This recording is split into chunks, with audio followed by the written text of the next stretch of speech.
All right, y'all. Welcome back to another Really Does This interview. Sent down with a homie, known for some years now. You might know him as Tony Tycoon. You might have seen him dancing somewhere. If you Yep. went to a Cavs game a few seasons ago, you might have seen him sliding across the court. Maybe he gave you a haircut or something. But Tony T, what up, man? What up, y'all? What up, yo? What's up, bro? Thanks for having me. Yeah, of course, man. I This is appreciate dope. you taking the time. I always appreciate these. Like, I just like to get to know people more. You feel me? Get to Yeah, know like backstories, how you got to doing what you're doing. Like I've always known you doing something, right. so it's cool to like just kind of get that whole picture. You know what I Yeah, mean? absolutely. So where'd you grow up at? I grew up in the city, man. I grew up right on the west side, like a lot of Puerto Ricans, in that Clark Fulton area, right off of West 25th. Okay. For real, like right by the zoo. Okay. That's my neighborhood for real. One of my homies that I met this year, his name is. How old are you? I'm 32. He's around your age. He said he grew up around that same area. His name is Alex Powers. Alex Powers. It sounds Tall familiar. white dude. Yeah. He's probably like a metal kid or something. But he was talking about how he grew up over there and stuff. That neighborhood is diverse, man. It's dope because you really see everything. It's the true representation, I think, of like the city. Word. Because Yeah. like I think a lot of parts of the cities are kind of like pocketed. Mm-hmm. Obviously the East is known for the East. You know Right. what I'm saying? Like, and everything they have over there, right? I mean, Yeah. all the different neighborhoods. Um, but it's vastly, you could just sum up the East as the Yeah. East side, right? And then everybody looks at the West side as like little Puerto Rico. And like, yeah, that's Yeah. true, right? Depending if you're in that pocket. Yeah. But definitely in those neighborhoods, you dive in and like, you get to see the whole like the cultural makeup of the city, which is pretty dope. Yeah. But I remember growing up and I had some like for real Africans like living right next door to me. Like Oh, they're like some word. migrants, bro. I'll never forget being a kid and like watching them like walk to the store or something, like coming back home like carrying on Yeah. their head, bro. It was crazy. Yeah. I used to see shit like that when I was in Boston. Just so many different cultures and shit. Yeah, See, like, they're just carrying fucking, like, 2 40 packs of waters just on their head, crazy, not even bro. touching them or Right, with nothing. a baby on their back. Yeah. Hectic. Wild, epic. Yeah. Shout outs to that. Yeah, bro. So that neighborhood was very, very eclectic. Yeah. It was very dope. It was very it was cool growing Yeah. up over there. Yeah. And so I've met your parents, so I know you have both your parents growing up. But Yeah. what was kind of like, your upbringing? Because are you an Yeah. only child? No, so I got a younger brother, Okay. but I'm the Oh, yeah. I met him too. yeah, I'm the little big brother. You know what I'm saying? Hmm. My brother's much bigger than I am. You know what I'm saying? Yeah. But shout out to Nikki. That's my bro, my little brother. Yeah, man. We grew up in the house. My dad and my mom. My dad was a Cleveland policeman, Hmm. so he was in these streets. My mom, on the other hand, owned a daycare. So Right. like you talk about the community, bro. The community was everything we had for real. From like the kids in the house to Yeah. the relationships we've been build beyond that, and then my Hmm. dad being in the community every day. So we were. It's funny, they say don't be a product of your environment, but like our environment was a product of us too, so Yeah. it's dope. Our family was well versed in the neighborhood. That's what's up. Yeah, So how was it having like a cop dad growing up? What are the pros and cons man, it's that crazy, you man. Like you experienced? never want to disrespect your father Hmm. ever, right? Like especially as like a man, right? Just coming of age, but like you learn a lot through your father, no doubt, right? For sure. uh that job is Different. different, bro. Yeah. It's different. It really is. It really is because I know my father. You know what Hmm. I mean? I know my dad, right? But I don't know every policeman. Right. So it's weird, you know what I mean? There's that dynamic. Hmm. But like at the end of the day, I've had I've had many of people, friends or just like people that later found out that my dad is that policeman that he had in that situation. Hmm. And bro, I couldn't tell you how many times I had people tell me like, bro, your pops looked out. Your Yeah. pops looked out, bro. He Word. he That's he what's did it up. the right way. Thank God for it was your dad. Thank God it wasn't you know what I mean? So just knowing that, you know what I mean, had brought like for real since I was a kid. I'm talking. I remember being in 8th grade, and like homeboy was like, "Yo, that's your dad." I'm like, "Yeah." He goes, "Bro, he could have arrested me, but he just took me back to my mom." You know what I'm saying? I'm like, "That's cool, bro. That's a A kid." You know what real I'm saying? community Yeah, servant like too, real community though. service, bro. Yeah. Like for some petty stuff, like he, was at drug mart and stole some video games. You know what I mean? Hmm. Like petty stuff, but like obviously, what my dad gonna do? You know what I'm saying? Take him to prison? You know what I mean? No. So like, Right. especially when like More so trying to steer you in the right Yeah, way you than know, and prosecute you. absolutely, and so it was a cool dynamic, man. I mean, again, I grew up in the in the city, bro. So there was some activities on my street, and the participants of those activities knew my father was the police. You know what I mean? And it never gave him a headache, and my dad never engaged with them. You know what I'm Yeah, saying? just Like have mutual it was a respect. mutual respect Yeah. on the street, where to the point like those participants would walk by my house every day, and, you know what I mean? Because they just Yeah, be knew like respectful. be respectful. It just Yeah. you know what I mean? Like we're a community. Yep. We're a community, so Everybody has a place. yeah, exactly. Yeah, for better or worse. Exactly. Yeah. So yeah, it was good, man. Thankfully my dad's retired, so he's not dealing with with the more newer policing, whatever that looks like, right? Or just like the Yeah. newer experiences we are kind of having. Yep. Granted, they may not be new, right? It's just a matter of just like different times. Yeah. So just thankfully my dad did a great job, you know what I mean, and he's out of it now, Yeah. So that's the most important. He's healthy and doing well. And it's always cool to see like people have like that respect from their community too when they were in a position Absolutely, like bro. that, as opposed to being known as like the dickhead or like the Right. asshole cop. You know what I Absolutely. mean? So I'm sure that makes stuff a lot easier. For sure. So you breakdance. When did that start Yeah, for you? bro. So Because that seems like it's like your OG love. yeah, man. So breaking and hip hop are like for the OG loves, aside from baseball. Okay. Because I grew up loving baseball, bro. Yeah. My whole entire life. Straight Hispanic shit. Yeah, just straight, bro. I grew up playing ball, bro. I remember being a child and like the Indians traded Carlos Baerga, bro. I was like 3 years old, bawling my eyes out. You know what I'm saying? Like crazy, bro. Like I remember like that 95, 96, 97 run. I was a young, you know what I'm saying? But like I remember that's what I loved at the time. Right. But I also at the same time, bro, I remember like loving hip hop, bro. Hip hop hooray, like, you know what I'm saying? Like that my parents play that every year on my birthday because that's my jam. You know what I'm saying? Like naughty by nature. That's tough. But yeah, so like breaking really started in 3rd grade. It was crazy, bro. Oh, damn. Yeah, it was crazy because I had, I went to summer school 3rd grade, right? Because of honest moment, my uncle died. My uncle died suddenly, and it just threw me off I was not paying attention in school, bro. Right. I didn't care about nothing. I was a young buck, just like whatever, bro. So they're like, all right, you got to go to summer school to make up that work you didn't do or whatever. Okay, cool, whatever. I didn't like think of it as a punishment or nothing because like you're still 3rd grade, you're still young. It's rather than going to summer school in like 7th, 8th grade or high school. I'm like, damn, this shit sucks. Right. You know what I'm saying? But like 3rd grade, I'm like, all right, cool, whatever. Like just get me in there, whatever. Yeah. This is what we're doing. Okay, cool. And it was dope though because summer school, half the day was education, the other half was activities. Oh, that's all. Yeah, bro. So that's. I would have just thought it's just like a couple hours of books, go home. Oh man, it was cool. Like you went to, you did breakfast in the morning, went to class in the morning, did 3 classes or whatever, go to lunch, and then boom, from there it's activities.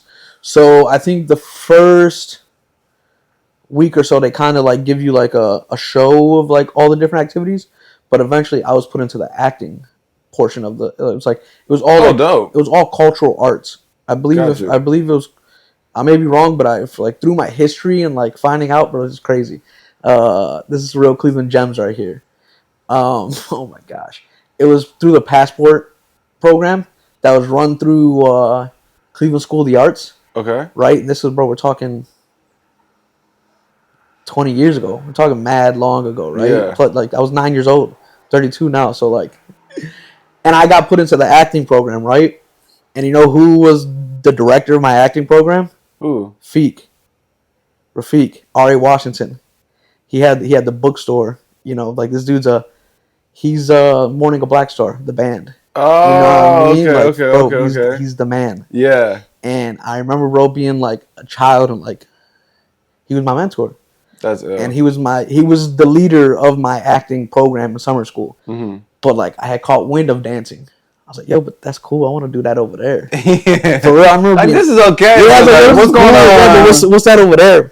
And for real, I remember Feek being like, yo, this is what you got to do right now. This is the focus. Mm-hmm. I'm not saying that like you can't do that eventually ever.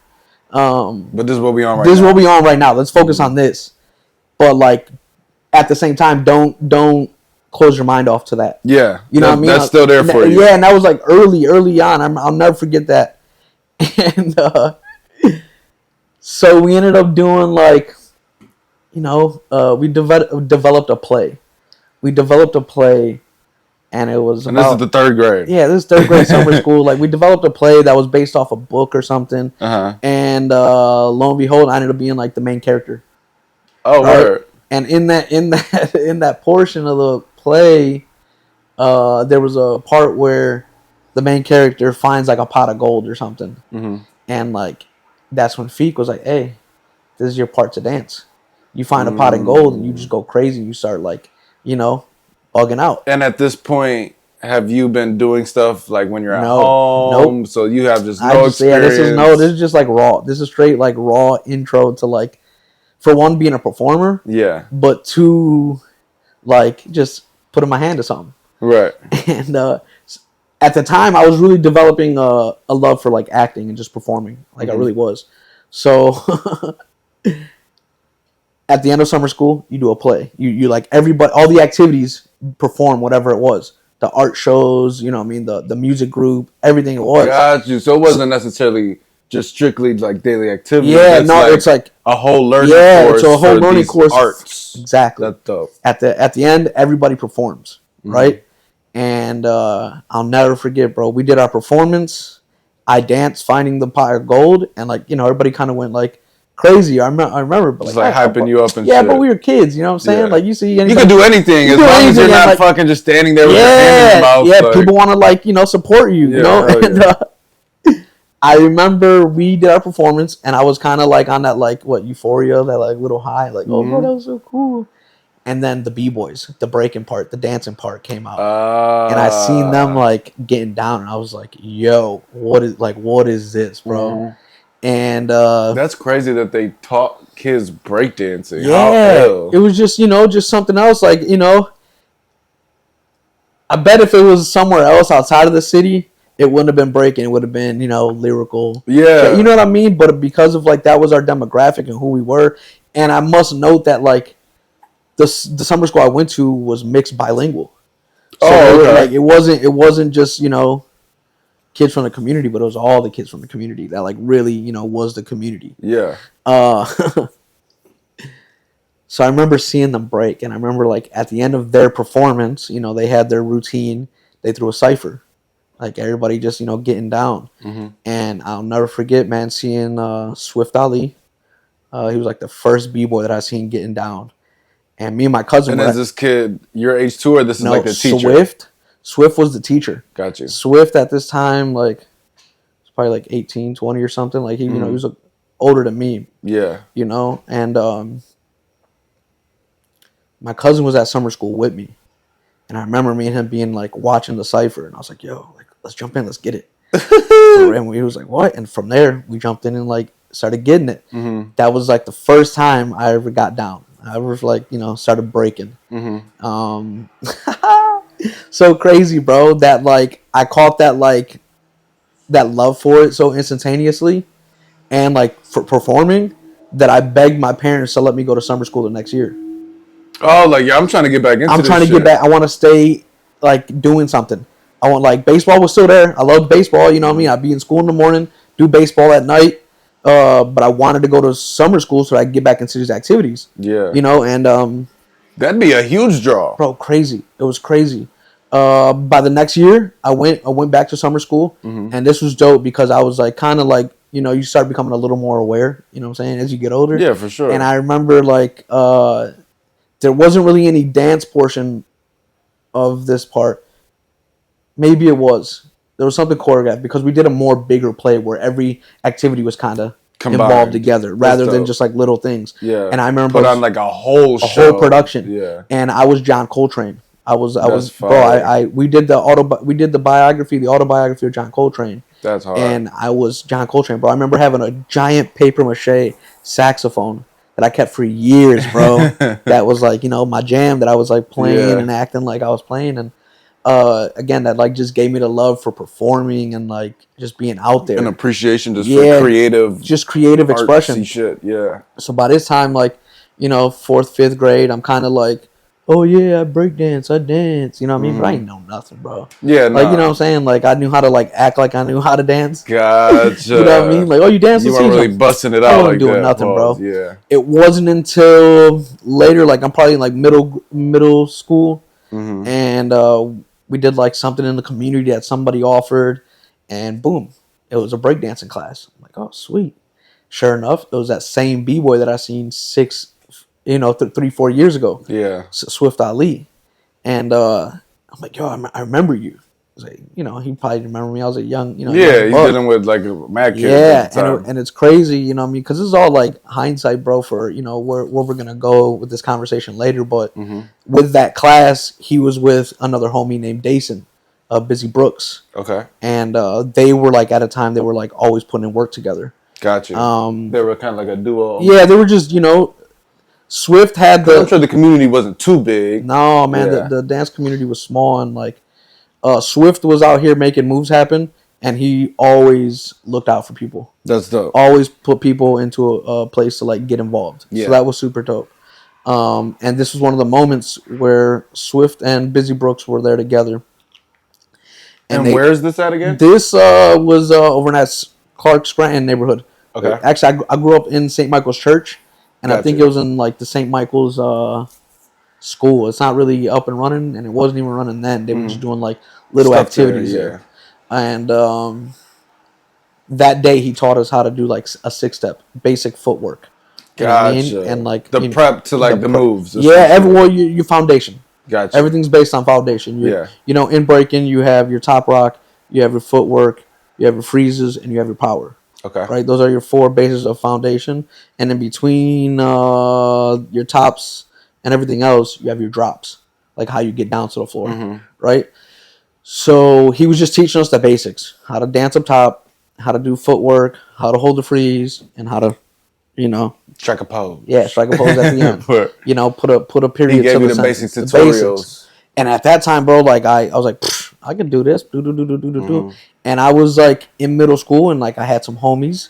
I'm like, hey, like, saying, oh yeah, I like to break dance too. I like to, we used to call it flexing, instead of popping. Gotcha. You know what I mean? Like, because popping's an actual style of dance, right? Yeah. In Cleveland, we call it flexing. You know what I mean? But really, like... Sounds a lot better. Yeah. Yeah, flexing. No, we flexing. We not popping it, No, we flex over here. Right. We ain't popping it for nobody. But we would be flexing, so it'd be like the breakers mixed with, the flexors. Crazy. And by like 7th, 8th grade, I had developed like my first crew. Like, of like homies. And we did like our talent show. And we won the talent show. And how many people is this in your crew? Probably like 4 or 5. That's dope. Yeah, it was dope. It was like one of my like homies that I grew up in grade school the whole time. Then like some other homies that came to our grade school later in the years. And I was like, oh, you were dancing at your old school? Are you? Come on. Let's click up. What was the name of your crew? I know you had to have one. Yeah. So we were. It's funny, man. It's so cringe, but we were the Toxic B-Boys. You know what I mean? Like, that name's also taken on a whole different meaning today. But like, bro, you're talking toxic. That's like Teenage Mutant Ninja Turtles. Yeah, you know what I'm saying. We come out, we're they just were nasty. Made from toxic goo. We're just nasty. Yeah. We come out and we're nasty. You know what I mean? We're just gonna destroy whatever's there. That was my idea. Yeah. And bro, that was dope. So that was like the intro. That's like the first chapter of breaking for me, for real. Like, the 4th to 8th grade years. And then high school came. Now my parents were like, "Yo, you not going?" Well, how'd you guys do in the contest? Oh, we won first place. We hard. We won. It was wrong. Is he avoiding because they just got booed or something? No, that was cool. There was like probably like 4 or 5 groups at the talent show, and we were the ones that were able to pull it out. So that was dope. So from there I transitioned to get ready more towards my high school years. And again, baseball was still my thing. Like, I was playing ball at a pretty good level. And got into high school, and I didn't make like the freshman team and on the baseball team.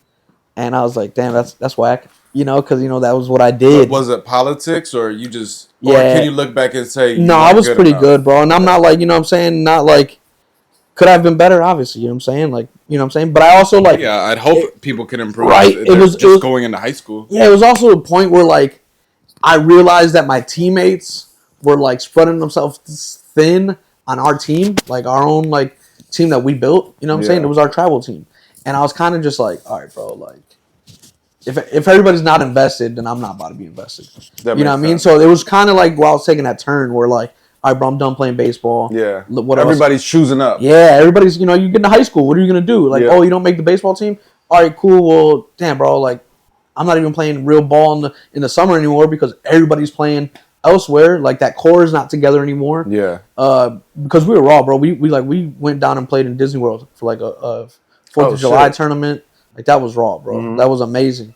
And obviously anybody could kind of take up those opportunities, but, you know, are you really going to invest in it if it's not worth it? Exactly. You know what I mean? My parents aren't going to do Disney World money for a baseball tournament if we're whack. Yeah. You know what I mean? Yeah, hell no. So, like, we played good ball, bro, but it was in that high school era, like that freshman, sophomore year where I was like, all right, I didn't get picked up. I'm not going to, like, become a ball player, essentially. Yeah, you're not forcing it. Yeah, I'm not, like, you know how, like, ball is life?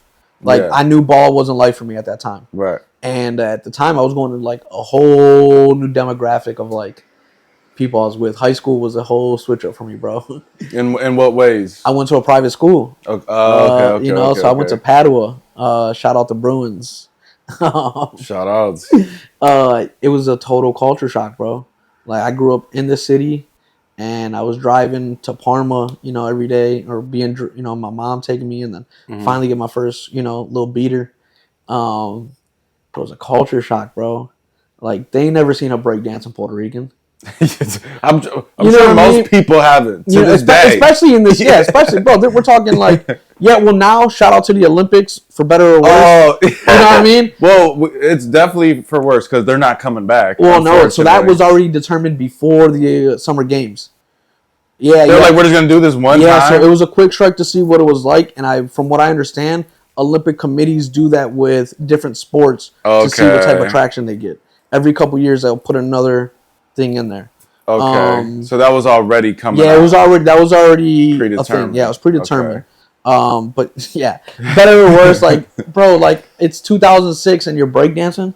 Yeah. Come on, bro. You know what I mean? Especially, like, think of hip-hop at the time. Yeah. Bro, everything was, well, first of all, Lil Wayne was about to go crazy. Yeah. You know what I'm saying? Like, he was already the hot, lead up, but he was getting ready to go crazy 08, 09, you know, Millie 07. So, like, bro, what was hip-hop? Hip-hop dancing, it was a completely different turn.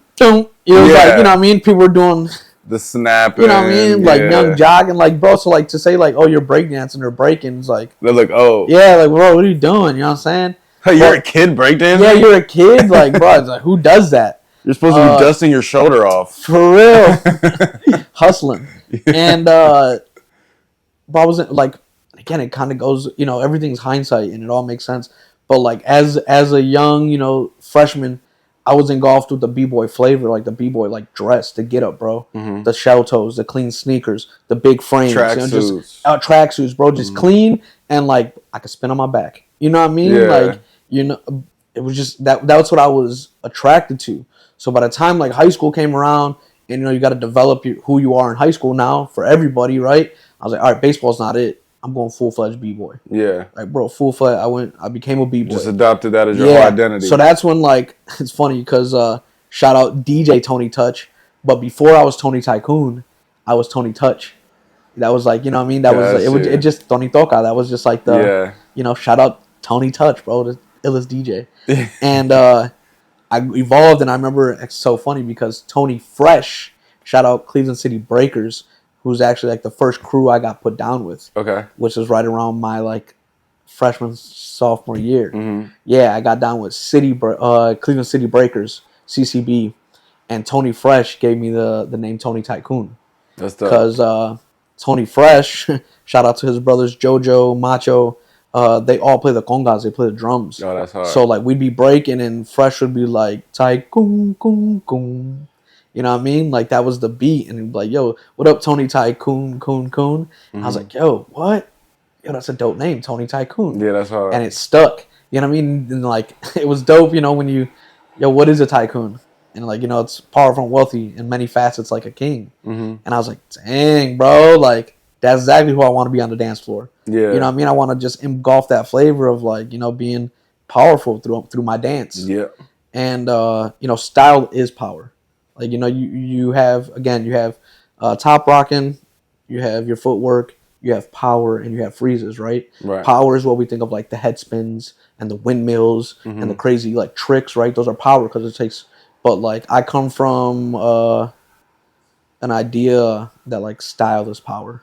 Word. Okay. You know, because anybody can do what we. Not everybody can do what we do, but like when you train, you can do something, right? Yeah, hell yeah. But not everybody. If you could practice something enough. Yeah, but not everybody's gonna do it how you do it. Right. You got your style on it, right? Give your original flavor. Yeah, to it. so it's like style is power, bro. That's how you beat somebody, right?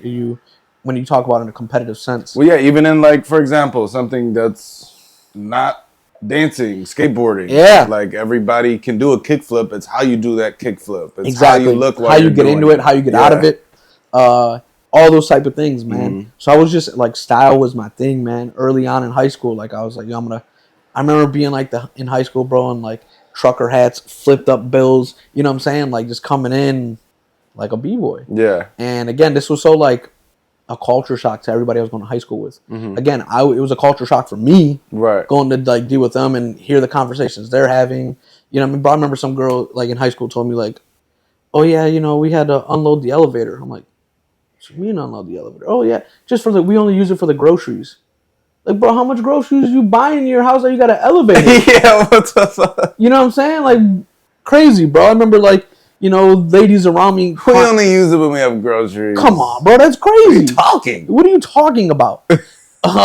What is these? Yeah, or like, hearing like, I remember a girl crying about like not getting a BMW for the winter.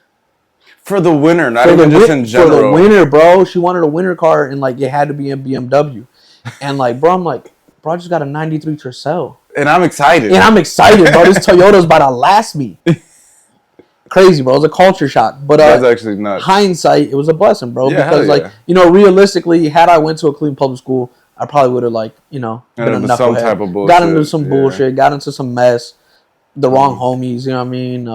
You know how it goes, bro. Right. On top of that, quick little fact, the graduation rate for Puerto Ricans or Latino males in Cleveland at that time was 18%. Damn. 18%, bro. What the hell was we doing? Not shit. I was about to say nothing. Nothing, bro. That's so, fucked up. Not many, but a lot of us beat the odds. Yeah. You know what I'm saying? Which is crazy, bro. That's dope. So like that meant for like my parents having to send me out and spend a little bread to get my education, right? So that was dope. Like I was developed as a b-boy through high school. It was crazy. I remember America's Best Dance Crew. Yeah, right? of course. This was back then. But I remember like, well, first of all, I got put into like a dance, like I wouldn't say it's a club, but like, you know how they have like those cheerleading joints that are on like TV? Yeah. They also have like a dance portion of that, right? So I was Gotcha. like, I'm trying to dance. I'm about to get into everything, bro. Yeah, I was hanging out with the b-boys. Like at this point, shout out to the Puerto Rican Parade. Because you start, that's where like you really see all the b-boys. Gotcha. 90% of the b-boys are Puerto Rican, right? Okay. So that's where you start to like, everybody look forward to all these festivals. Boom. To show out. Pop out. Or meet people, right? And that's where I started going to these, events or like Puerto Rican Parade and met all the rest of the b-boys. And like, again, CCB, Cleveland City Breakers. These were cats that were like, kind of took me under their wing and like, yo, we're going to be here. We're going to do this. We're going to do that. And, so like I had my own like dance crew, right? Word. But I was like going to school out of the city. And like, oh, you gonna watch America's Best Dance Crew tonight? Like, yeah, of course. And Jabberwocky says it was hot, you know what I'm saying? I think that was the year they won. Word, the first year. And bro, it was dope because like I'd be involved in like the dance club or whatever and would be at practice on the Thursday night, do my thing, right? Come home, shower, watch America's Best Dance Crew, and then the homies would pick me up to take me out that night. So I was like 16 getting stuck in the clubs, you know what I'm saying? I was about to ask, so obviously this is like these are older cats. Yeah, these are much older cats. I'm like the youngest of what I call like the last generation. That's dope. For real. Like I'm the I always like to see that. Like taking the younger homie and putting them on. Yeah, man. And I remember Evil Monk, Manny Monk, my boy. He was the one that would pick me up on Thursdays because and how did your parents feel about this? They were cool, bro. They were like, yo, just don't get in trouble. Don't do nothing stupid. Like, like they trusted in the man they were raising. Yeah, they knew what's That's up, dope. man. Like my parents always supported me. Mom Deuce. is a legend, bro. So they were never too like strict with you. Nah, man. That's dope. That's and because I never gave him really a reason to. Yeah. You know what I mean? I wasn't out here really playing with fire, like, you know what I mean? Doing something that, like, would, you know, I'm like, bro, I'm trying to break it. Well, yeah, I feel like that's where a lot of parents kind of fuck up, though, Yeah. too. It's like, they start off with the strict. Exactly. Yeah. And then it's like, you want to go against that. Like, damn, Right. son. Like, yeah, can I at least get an introduction? You're not taking this leash off? I'm going to take this bitch off. Right. It's like, yo, let me get in the lane, and then you put up the bumpers. Yeah. Don't put up the bumpers before I'm even in the lane. Let me see how I bowl first, B. Yeah. It's, you know. So like, keep going in the gutters. Okay, let's straighten this out. Yeah, let's straighten this out. But it was super dope. My parents, like, they were cool with it. Like, just communicate. You know, I'm like, hey, let me know what time you're going to be home. Mm-hmm. And that was really it. You know, my mom would get in my ass if I didn't let her know what time I was going. Yeah, that was really it, bro. Which is more than normal mom stuff, for cool, real. Like. Yeah, so...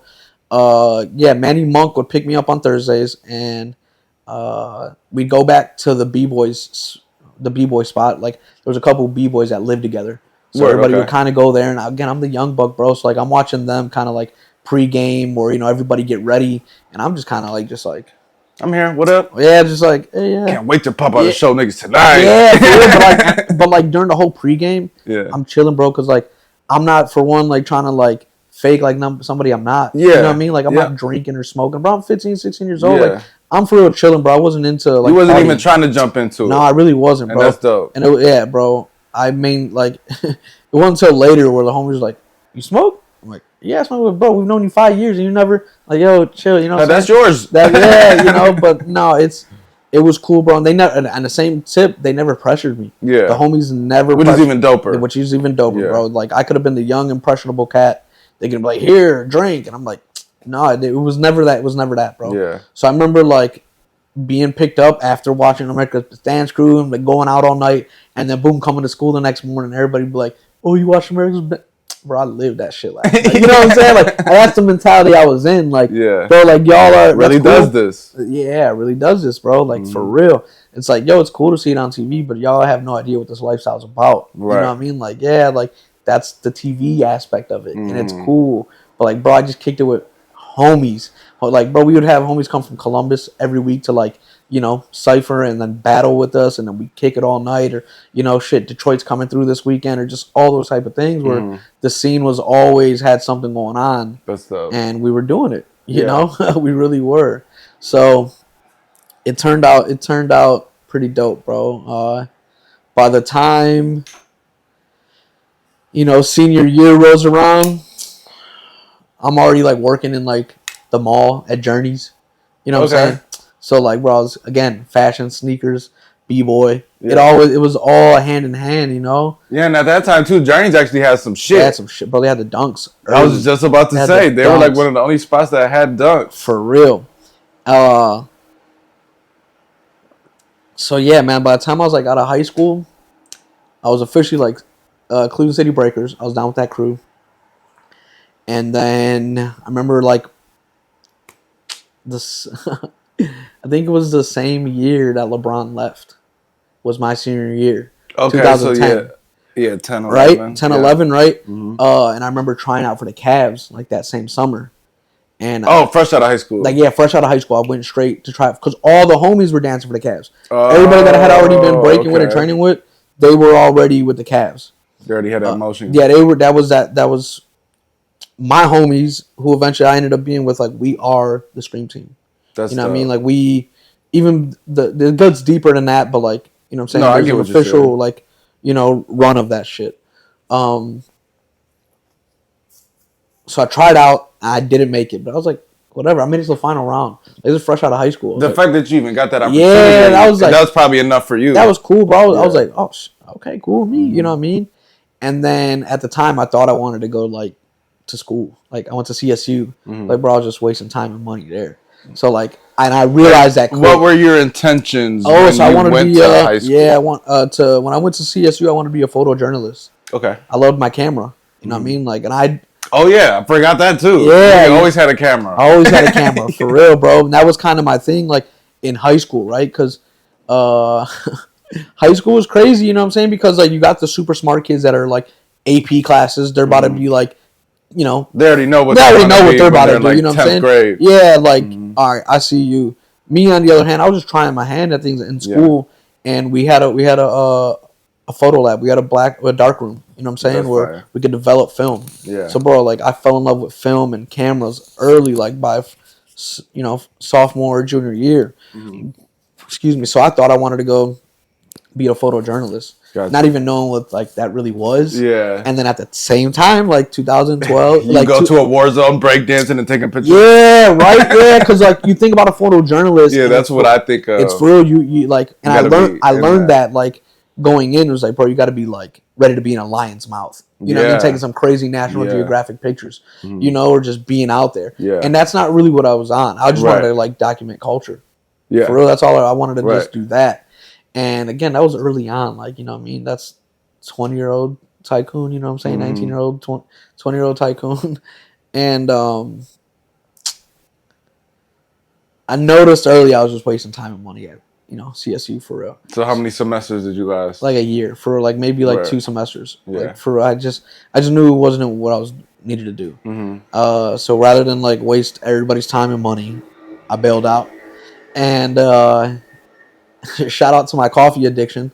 I started working at Dunkin' Donuts. Like, I needed a job, bro. Yeah, I needed a job. So it's so crazy, bro. Small world. Because shout out, it's Destiny. You know, Destiny, her cousin that I went to CSU with, hooked me up with the job.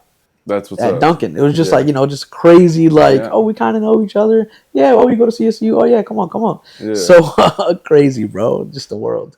The city, Puerto Ricans. Yeah. So I started like working at Dunkin', and at this time I was like, all right, cool. I need another job. Boom. Started working at Finish Line. I'm back in the sneaker world. I'm doing both, and I think I took a year off of like trying out for the Cavs. Like, so I made that, you know, final cut, and then I took a year off because I thought I was going to be like a student. Yeah. And then I went back and tried out the next year, and that was the year I made it onto the squad for the first time. So that's so when you were on it a few years ago, that wasn't even your first time. No, my first year was Kyrie's rookie year. Oh, that's shout dope. out, like bro, like I got to meet Kobe. That's fire. How was that? It was. Was it that your inaugural season? Or yeah, that was my rookie year. That was my rookie year. My rookie year is Kyrie's rookie year, 2012, 2013. Hard. Super hard, bro. Even being like, you know, because you look back at like when you're 20 and you're like, damn, bro, I was doing it, but you weren't doing nothing, bro. Or like even when you were 20, you think you're doing it. Yeah, and then you're like, I wasn't doing nothing, but like we were doing something. You know what I mean? But like we really do it though, you know. So like the idea was like, bro, we were at these, you know, I'm early young cat. Like I'm the young cat, not even 21 on the Cavs, you know, and everybody else is 25, 26, 30, you know, and these are the homies that like, you know, so this is where I kind of started like going out after the games and like 20, about to be 21. Feeling like, myself. We doing it like, bro, I'm like, I dance for the Cavs. Yeah. And what you mean? At the same time, I was developing a clothing brand at the time. Shout out, because I was like real big on just like knowledge, right? Like self-knowledge, right? Self, you know, just knowing yourself and your history. And like, bro, shout out to the natives, the Tainos, like our, you know, my grandmother's grandma, our ancestors, bro. And I like really like grew attached to like Tainoism, you know, just Tainos. Word. And so early on back then, I created a brand called Cleveland Taino Tribe. And yeah, it was like just the idea of just like promoting indigenous culture, native culture, and like paying respects to our ancestors. And it was dope. We had a shout out to my partner Will at the time. He created a real dope like obey like graphic, just like bold in your face. Yeah. You know what I'm saying, with like a native on it, bro. It was That's ill. fire. And it picked up really well. Yeah, I'm sure it went well. Continuing the story of like being on the Cavs, I had the clothing line rolling, you know what I mean? And I was registered in Barber's College at the time. Oh, okay. This is all 2012. Yeah. Right? And going into 2013, Cavalier season ends. The brand is doing pretty well. Like, bro, I remember we had a jam here at City Breaks. I think at the time we were Santana School of Dance. But we had a jam, and we had, again, B-boys from everywhere, bro. Cleveland, we showed out when we threw jams. People would come through, and they loved it, bro. New York, Chicago, Texas, And y'all were the highlight. Bro, we Cleveland was bringing them here. Shout out to the homie Busy Brooks. Busy Brooks has a very, very vast network of homies. So he makes a call and they all come through, bro. And I remember one of my tees that I gifted or whatever I did to, someone that's, a pillar of the culture. A week later, he was rocking that shit in Switzerland, bro, and like it got published in a hip hop magazine. That's so like, tight. bro, like I'm like a young buck, 20 years old. And that's when I was like, all right, I'm doing this, bro. Like, we're really like, I got something. Yeah, I can make something and it can go. And it was crazy because this is all like that April 2013 ish. Where like I'm really feeling myself and doing things, getting ready. Bro, I was registered in barber school. And my best friend died in June. Damn. My best friend, Dennis. Pookie passed away June 2nd, 2013. And, bro, that rocked my world. Yeah, bro, that just, bro, I was chalked, for real. So, and I was turning 21 a month later. So you can only imagine. Yeah. You know what I'm saying? Just cut up a little bit. Lost in the sauce, bro, for real. And, bro, so it was kind of like it's, you look back on those years and it's low-key blurry. You know what I'm saying? I think maybe for everybody, I don't know, like, what everybody's memories like. But I know, like, 21, it's like 25 was just, like, really blurry and just, like, all blurred together. I got you. Right? Just because I was just, like, I wasn't doing anything, bro. Yeah. I wasn't making no progress towards anything. You were just like, fuck everything. Whatever was going on in the moment, okay, cool. I'll work this little job. I'll do this. I had no bigger picture. Yeah, just barely sustaining. Yeah, bro. I had no bigger picture. I was depressed as fuck for a grip. Reasonably so.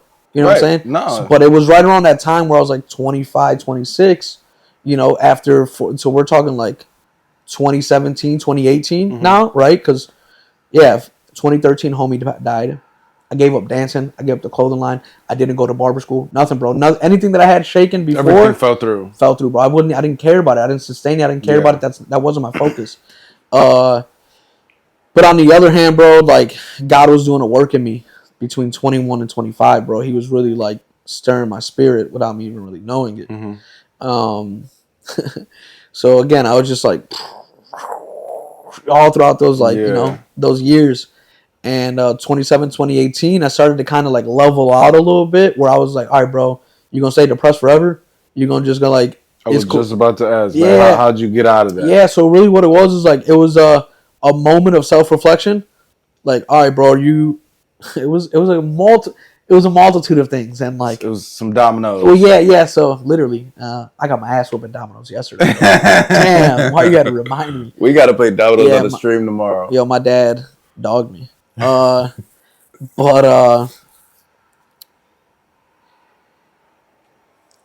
self-reflection.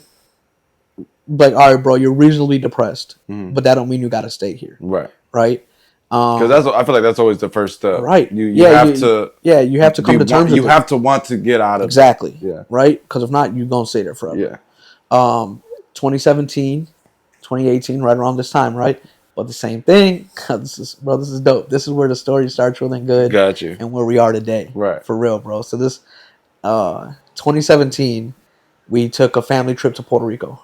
Dope. My mom was like, yo, we haven't been out there in mad years. Like, let's go out there as a family. I was about to say, how often would you go out to Puerto Rico? So, growing up until high school, I would go almost every summer. Gotcha. Because high school, now we got to pay for school. Yeah. We don't got money to take trips like that. Right. On top of all the other, like, activities I was doing in high school. Baseball, dancing,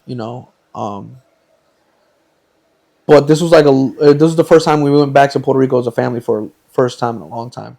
And this is 2017 before the hurricane.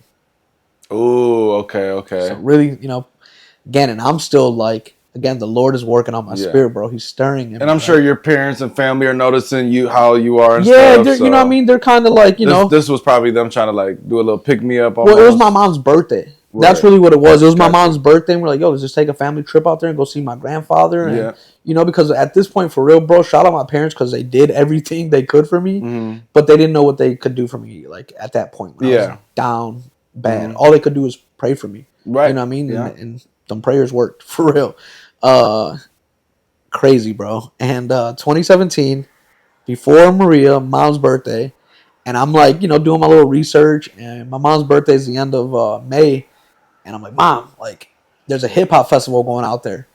I was like, can we like adjust the date so like me and my brother, Nikki can go to this jam? She's like, all right, yeah, whatever. Like we're gonna be on that side of the island anyways. Like, let's do it, bro. So that was ill.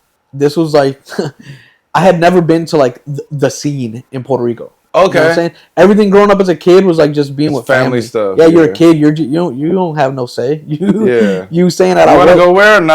We not doing that, bro. You going to the beach today? Yeah. We're going to the Pueblo. We're going to the town center today. That's it.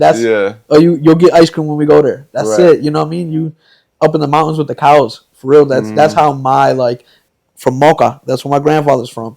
That's the experience I had. My grandfather had a store, tiendita, like a little bar. Okay. So like we'd have people there in the morning get their little, gasoline started. Yeah. And then end of the night they'll be there playing pool and stuff. So that was the life I was accustomed to out there. Mm-hmm. But it wasn't until like when I went out there 2017 at 25 and like my eyes were open, bro. My eyes were like, this is like, when you think you're a man. You know what I'm saying? Yeah, like your mid-20s. coming of age. Yeah, coming of age, bro. Like coming of age ain't at 13, bro. Yeah, no. Nah, bro. No. Like when you hit puberty, nah, bro. Mm-mm. This was like my first time going back to Puerto Rico with like the sense or like the idea of like manhood and like just I gotta provide for myself, gotta provide for my future family, all those different things.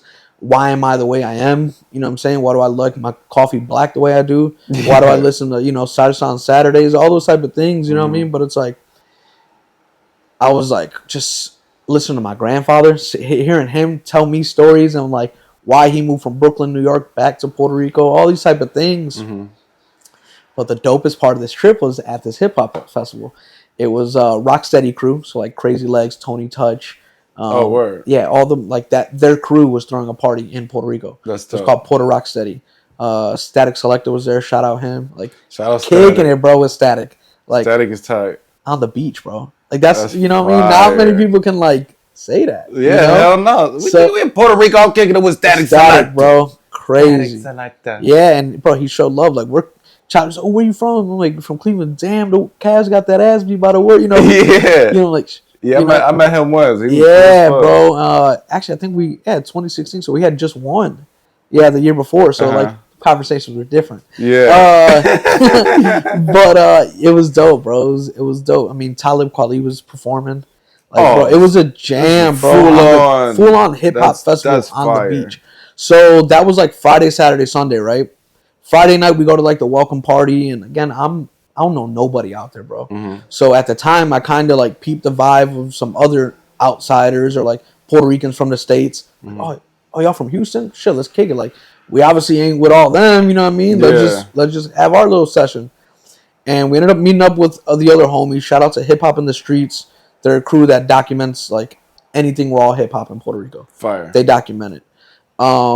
And I met that crew that night. So we kind of just kicked it that night. We just like, bullshitted and, got on the same page. Like, where y'all from? Or what do y'all do? Cool. The next day was Saturday, and that was the actual B-Boy battle. The B-Boy battle of the portion. So now all the B-Boys from the island are coming to battle on Saturday. Okay. And, bro, it was so hot. Bro, I'm talking dumb hot. Bro, I don't know whose idea it was to have a battle at 12 o'clock noon. Oh, man. Peak sun, bro. And we're like in the middle of a cancha. We're in the middle of like a basketball court. You know what I mean? Like on this concrete. Yeah, bro. And like, it was just terrible, bro. It was so hot. On a black-top. And like at the time, like I wasn't really breaking as heavy as like, so I was just really chilling, just peeping the vibes. Yeah, I got down a little bit, but I was kind of like, I was really on island just vibes. Taking it in. I was just taking it in. Me and my brother had our cooler. We were kicking it. Mm-hmm. But again, I'm starting to like meet the homies and see who's from the island and, and shout out my homie. Just get the culture of it. Yeah. Chucky ended up winning the event. And me and Chucky got tight that day because I had a cooler of ice, bro. And it was so hot. And he's like dying, bro. This dude's like battling in a windbreaker. I'm like, bro, what are you doing, bro? God. He's like, bro, style, bro. Style. B-boy, dude. Yeah. You know what I mean? And but I remember like just feeding him ice just to cool him down the whole day, bro. Yeah. And that's how me and him like got mad tight. So now this is crazy, bro. So we're leaving. The battle's over. Chucky won. homies like dispersed throughout the campsite we were at was ill. There was like little like cabins on the beach, and it was like basketball court, swimming pool, but it was ill. It was like a big reserve. So now I'm like kicking with the Houston homies. I'm like, yo, like, where the green at?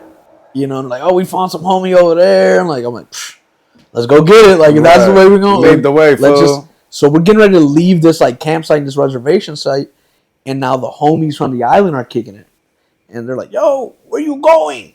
I'm like, about to go this way. Nah, you stay here. We got everything you need. I'm like, all right, even better. I don't gotta walk that. I don't gotta walk across the mountain. Yeah. So now we're kicking it with the locals, and bro, there's probably like 10 of us, maybe 9-10 of us, and we're all in a circle, just ciphering, kicking it, just drinking, taking a shot. It's a party. It's a festival, bro, on the beach at that. Right. You know what I mean? So we're kicking it, and we all go around the circle and say our last name and what city we're from, right? So let me pull this out preemptively.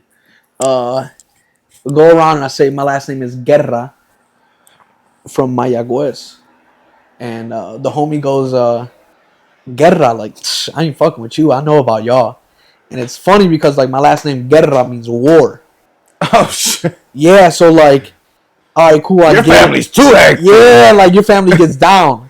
And I'm like, nah, it's funny. I get it. We're war. You know what I mean? Like it was a joke, right? Because we're just kicking and talking shit. But like, little did I know that really meant something. Like, no, like for real. For real. Yeah. For real. Because like 10 minutes later, again, we're not even 10 minutes, bro. We're sitting just chopping it. And homie right here goes, ay, Chichi, shut the hell up. And I had Chiqui on my necklace, right? Chiqui's my grandfather. Got you. It's also my father's name. Yeah. Right? So like, I'm like, yo, chill. Like, it ain't Chichi, bro. Yeah, this means something, fool. This means something. This Chiqui. My grandpa name, fool. Yeah, like Chicken Guerra. And dude was like, bro, what'd you just say? I was like, Chicken Guerra, my grandfather. He was like, bro, was your grandfather tall? Was he skinny? Was he fair skinned? Did he have a store? Did he die? I was like, yeah. He goes, bro, your grandfather was my grandfather's cousin. Fire. Bro, my hair stood up instantly. And shout out to Flexo. That's my cousin. B-Boy Flexo. On the spot, we found it out. And I went home after that trip and like did my family research. I have an uncle that knows all the family trees. And we connected some dots and facts. And we verified that homie was my cousin. And after that, bro, we just got tight. Like, this was before the hurricane. Yeah. So I'm out there and like I'm having these coming to life for real. It's not even coming of age. It's like really like the life that I have ahead of me for real. Setting the foundation. It really was, man. It was planting seeds before I even knew I was planting seeds. Right? Spend the whole trip out there with the family. It's amazing. I spent time with my grandfather. I think I come back home and working for Jack Prince. Gotcha. Yeah. Same time, the hurricane's getting ready to hit. And I'm low-key, like, fucked up about it. You know what I mean? Like, bro, I just seeing my uncle and my grandfather and my peoples, and they say it's going to be bad. It's going to be as bad as it is, and it was. I'm shook up. And again, I wasn't, like, as, like, cool, calm, collected as I am now. I was still going through my personal depressions. You know what I'm saying? Dealing with my anxieties. And all at the same time of the hurricane going on, my cousin had his firstborn child, so it's our next generation of the Guerras, right? And at the same time, shout out Mex One, rest in peace, a homie that's a huge influence to the b-boy culture, lost his life. Gotcha. All within like the same 48 hours. That's nuts. So like a homie that I knew pretty personally, like we connected, passed away. Hurricanes going on, and then new life. So I'm in a matter of like a real hurricane within myself. Right. How I can kind of describe it. Tony Typhoon. Right, a whole different. Switch the letters up, and it's real. But I was like bugging, bro. Yeah. Shout out, just like, and I'm like, what do I do? What do I do? I booked a trip back to Puerto Rico, January 2018. So like January 2018, like 3 months after the hurricane. Mm-hmm. I'm like, bro, fuck the media, fuck what everybody's saying on social media. Like, I need to go see it for myself how bad it is out there, right? Because I was like going through it. Like, I was really like I was racing in my head all the time, and it's so crazy how things happen, bro. Because at the time, DJ Esso, me and him were getting close. I was like, yo, let's go to Puerto Rico. Let's take this trip. He's like, let's do it. So it was me, him, and another homie, Merrick, and we were all gonna go. And sure enough, day of the flight, Esso missed his flight. Like he showed up late in pure Esso fashion. So while he didn't go on this trip, he did make another trip soon after that with me. So that was super dope. That's dope. Yeah. Months after, for real. But it's crazy how it happens. You know what I'm saying? How these things happen. We're like, all right, just me and you, Merrick. We out here dolo. You know what I'm saying? Like, let's go get it. And bro, it was just going out there and just seeing like the type of destruction that the hurricane had just had, and seeing the resilience of the people out there, bro. Like for real, like I went. Yeah, they gotta do with that every year on some type of scale. On some type of scale, bro. Insane. And seeing that there was no power, no electricity, it was trash, bro. It just the situation was trash. Yeah. I remember being out with the locals and kind of being like, yo, what'd you do today? I went to my job, did what we could there. But what I'm going to do, I'm going to go back home and sit in the dark. Right. And it was crazy because you see we're at like a local bar hangout and there's 30, 40, 50 people there. Why? Because they're all dealing with the same situation. Right. What they going to do? Go back home and just sit with a candle? Mm-hmm. Crazy, bro. So you be with the community. Yeah. And just hearing these stories and having those relationships built, right? And it was crazy because Merrick and I made stickers, sound some guerrilla marketing, just slaps, and on that sticker I had put plant the seed, and that was just something I had came up with, you know what I mean, and I'm gonna go out there and we're gonna just start the foundation of whatever's to come, plant the seed, bop, and dope trip out there. It was crazy because I got out there during this January. And, Puerto Ricans turn up through the Christmas, holiday. For sure. And out there, they don't stop celebrating Christmas till, end of January. Oh, shit. Yeah. Okay. So we were out there for during the time of the festival, the biggest party of the year out there. Bro. They just call it the festival? Well, it's La Festival de Calle San Sebastián, St. Sebastian. Okay. It's because it's on his street, St. Sebastian Street. Gotcha. That's the focal point of the festival. Yeah. And then everything spills out into Old San Juan. Okay. Right? Bro, we're talking thousands and thousands, 10s, 20, 30, 40, 50,000 people, bro. Mm-hmm. All at this, cultural festival, bro. Yeah. And everybody's teed. Everybody's turned up. But imagine, nobody has electricity. Right. Nobody has anything. All you can do is be with the people. Yeah, if anything, it's a little more turned than yeah, because you know what I'm saying? So everybody's happy to celebrate life because they just know what they just went through. So I'm on the ground, grassroots, having real conversations with real locals about real things, bro. Not to mention my own family, And Trip was everything I needed it to be. That's fire. I can say at this time I had officially caught the fever. Gotcha. I'm back to Puerto Rico. Mm-hmm. So this is 2018 now, right? March 2018, April 2018, March, the Indians were playing the Twins in Puerto Rico. There was a 2-game series that the MLB was doing, and Puerto Rico was a spot. The Indians were the teams. Mm-hmm. I'm going out there because at the time, baseball is my love for real. Yeah, that's why that's the foundation. I was like, bro, I'm gonna go see the Cleveland Indians in Puerto Rico. That's without a doubt. Yeah. So, boom, booked that trip, and at the time, again, I'm coming aware of just things and just learning again knowledge, and I was reading a book on my flight to Puerto Rico for this joint, and for the games, and I was reading a book called "The War Against All Puerto Ricans," and it's a book that is very clear about the war against Puerto Ricans. Yeah. And what they have done through decades, specifically to Puerto Rican people and the island. Yeah. A quick fact of the gag law. our grandparents would not have been able to possess a Puerto Rican flag at one point. There was a point of like 1948 to 1958. You were not allowed to speak of like Puerto Rican liberation or any type of Puerto Rican pro Puerto Rico essence. If you were, you'd be in prison for 10 years. That's insane. Look it up. The gag law, Puerto Rico, 1940s. It'll pop up. But think about that. So now they talk about why all these Puerto Ricans got flags everywhere. Because at one point we weren't even allowed to have that them, bro. makes so much That's more why it makes sense. I'm like, come on, man. Everywhere. Every Puerto Rican got a Puerto Rican flag, man. But why? Because we weren't allowed to possess it at one that makes point. a lot more sense. And that's like after that gag law was dissolved, that's when the Puerto Ricans in New York said we need a Puerto Rican parade. Yeah. And that's how the development of the Puerto Rican parade came about. Okay. Right? And it spread through Chicago, Cleveland, everywhere. Yeah. Bro, Lorraine has one. Yeah, There's hell yeah. hella Puerto Ricans, right? Mm-hmm. And that's, again, like, you look into the history and know why there's so many Puerto Ricans in Lorain, Ohio. You know what I mean? That book will tell you, like, you know what I mean? Again, I'll drop. Well, because Lorraine's a what? Like a safe haven or something? Yeah, so what it was it's called Operation Bootstrap.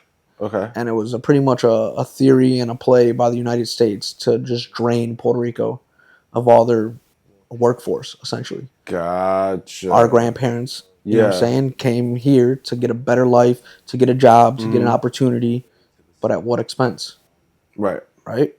So yeah, the war against all Puerto Ricans. I was reading that book on my way to the Indians, to the Indian series, right? And there was a word in there that popped up a couple times because I was like, yeah, that word's fire, bro. And that word was finca, because they were talking about the jibaros, like our countrymen, our everyday men working in the fincas. Yeah. You know what I mean? And I was like, damn, that word's fire. I like that word. And again, I was at the point in like my personal life where I knew I wanted to be creative again. Like I wanted to create a brand. I wanted to do something, and build something. And I remember getting to the airport. I had to go like bust a quick move when I got there, and then I'm driving all the way to my grandfather's house. And I took a different route this way because of like the detour that I took, right, essentially. And I'm cruising through the mountains, cruising one, and I finally get to like I was in Añaco, which is like probably like 30 minutes away from where I'll end up in Moca. And I remember, bro, just driving through the mountains, and I seen a view, and I just parked. And I instantly got out and was just like mesmerized, bro. Like in the middle of the mountains, you could see the destruction still, but you could see the regrowth. We're talking 6 months since Maria. So you can see where like, palm trees fell, but they're starting to sprout back up. Yeah. Or, all this, green vegetation. Mind you, I was just there 2 months ago, and I seen how bare things were. Right. Right? Or how dirty, how destroyed things how were. destroyed were, yeah. Right? So I remember getting out of my car and just having this moment where like, bro, this is my finca. This is my patria. Like, this is my finca. And I was like, yo, that word finca. I was like, bro, that's it. That's the brand. I'm going to start a brand called Finca. And it was dope, bro, because I was staying at my grandfather's house for the first couple days before I drove back into the city. Okay. Right? To meet up with all the homies for the game. Yeah. And so I stayed up in the mountains, and I kind of just like meditated and chewed on that word finca for days, bro. 3-4 days. And I drove back into the city with this idea, and ran into some other Cleveland, locals and homies, and this is where the homie DJ Flacco Flash comes in. Okay. Because Flacco was out there for the games too. And now, bro, I've known, at this point, I had known Flacco probably since like, early 20-teens. Yeah, I've known Flacco my whole life. Yeah, so, but like for me personally, this was like the first time I'm actually like developed, like our like kicking it with him. Our relationship has developed at this point. You know what I'm saying? You can know somebody, but not. Yeah. So now we're like kicking it, bro. We're all out here together, and I pretty much pitched Flock the idea of Finca. I was like, Flock, I got this idea, bro. And I explained to him. I explained to him like the concept, the theory, what I kind of ideally had an idea of a logo, right, at the time. Yeah. And Flock was 100% on board. Like we were like, yo, let's do it. Let's get it. Mm-hmm. So that was when Finca was birthed. Like Gotcha. March, April 2018, right? Um, we kicked it. We kicked it hard that week, bro. Again, like Puerto Rico still ain't have power, bro. But they like were using generators for the baseball games. Crazy, That's crazy, bro. crazy. It's just so crazy. Like, you're on the whatever little power did pop up, boom, the power grid's knocked out for the day because it rained a little bit. Yeah. Those type of situation, bro. We were on the beach all day, and we're wilding, having a great time, Mm-hmm. and like, all right, yo, you go this way, you go this way. I'll meet you at the game at this time.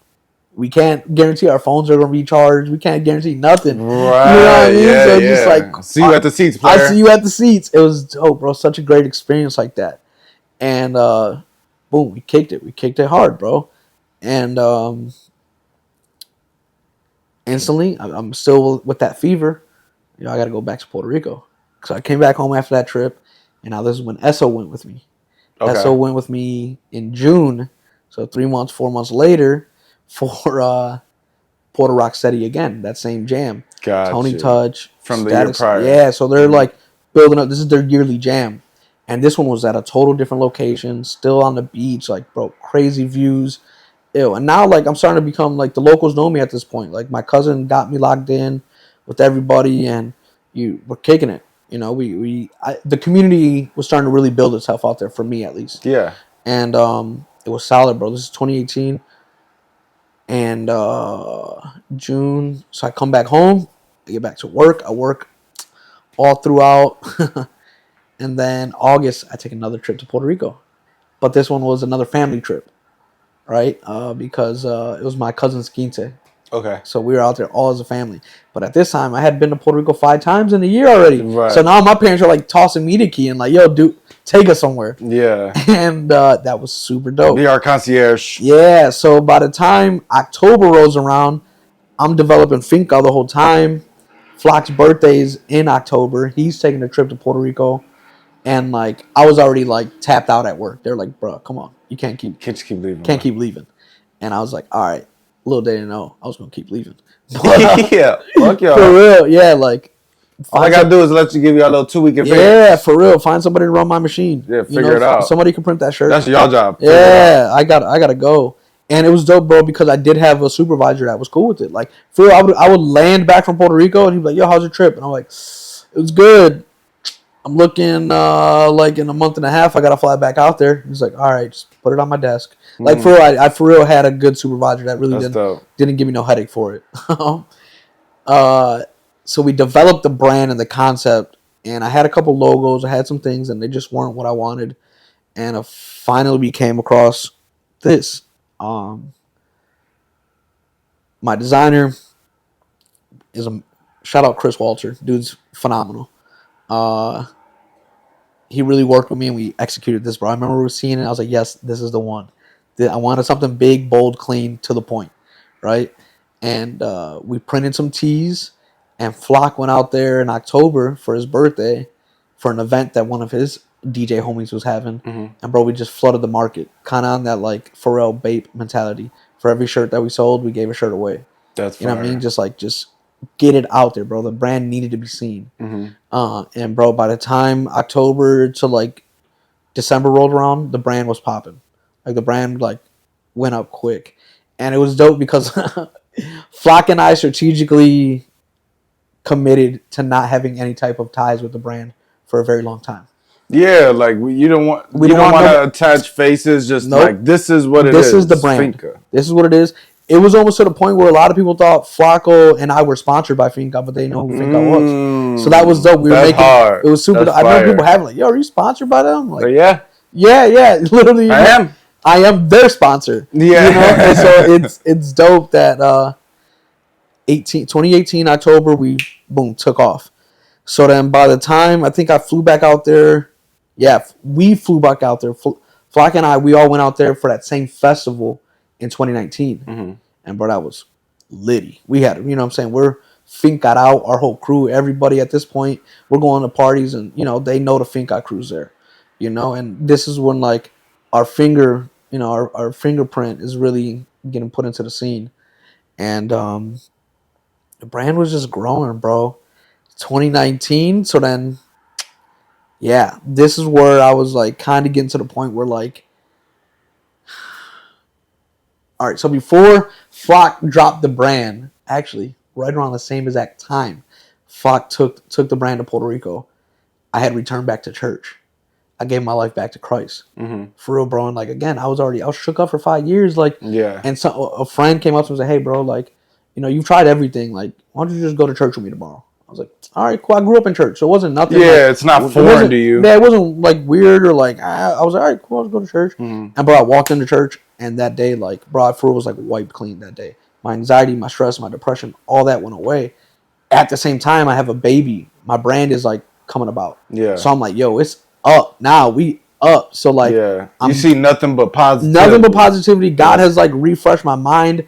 Everything that I like once had is back in motion. You know what I mean? I'm dancing again. Like, I'm kicking it with the homies. I got a brand, all this stuff. January 2019, we all go out there for the festival. I'm in this like, in this new spirit for real, man. I'm just like, God had just really cleansed me. But I was at a point where I was like, all right, it's time to make a change. Like, I'm feeling good. God's really like looking out for me and he's showing me something. I'm about to take a leap of faith for real. And that's when I was like, yo, I'm moving to Puerto Rico. I had already had like the network and the relationships and the friendships to like set that up. Yeah. So my cousin Flexo, who again, I ain't know about dude until you see my necklace. They call him El Líder. He runs the show out there. He's the leader of the pack. Gotcha. He was throwing a big jam out there called "Don't Get It Twisted." That's hard. That's a hard. A 3-on-3 b-boy battle. Ill. Oh, that sounds fire. Ill, bro. And at that time, I was the only sponsor of the jam. He was like, "Yo, Primo, bring that shit out here. Set up a table. It's gonna sell." So, all right, cool. This April 2019, right around that time. And bro, went out there and I sold everything but one double XLT. How many did you take out there? Bro, I packed. I had a whole big suitcase that broke the day I landed into Puerto Rico. That's how much clothes I had on me. Yeah. And everything went, bro. Everything went that weekend. I had like whole crews come up and would buy and throw that shit on and go battle with it. Immediately, bro. And that's when I knew, like, yo, this is real. I got something here. I got something real. Like, the locals love it. Yep. The hip hop crews love it.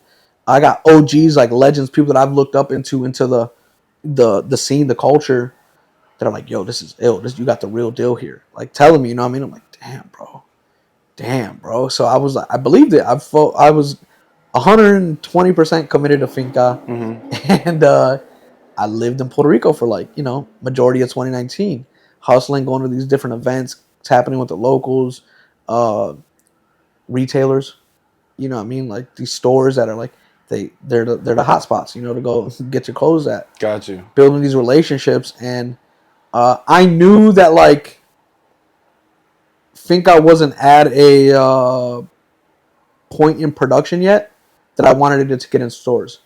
Got you. So I didn't like jump on that. You didn't have that scaling figured out yet.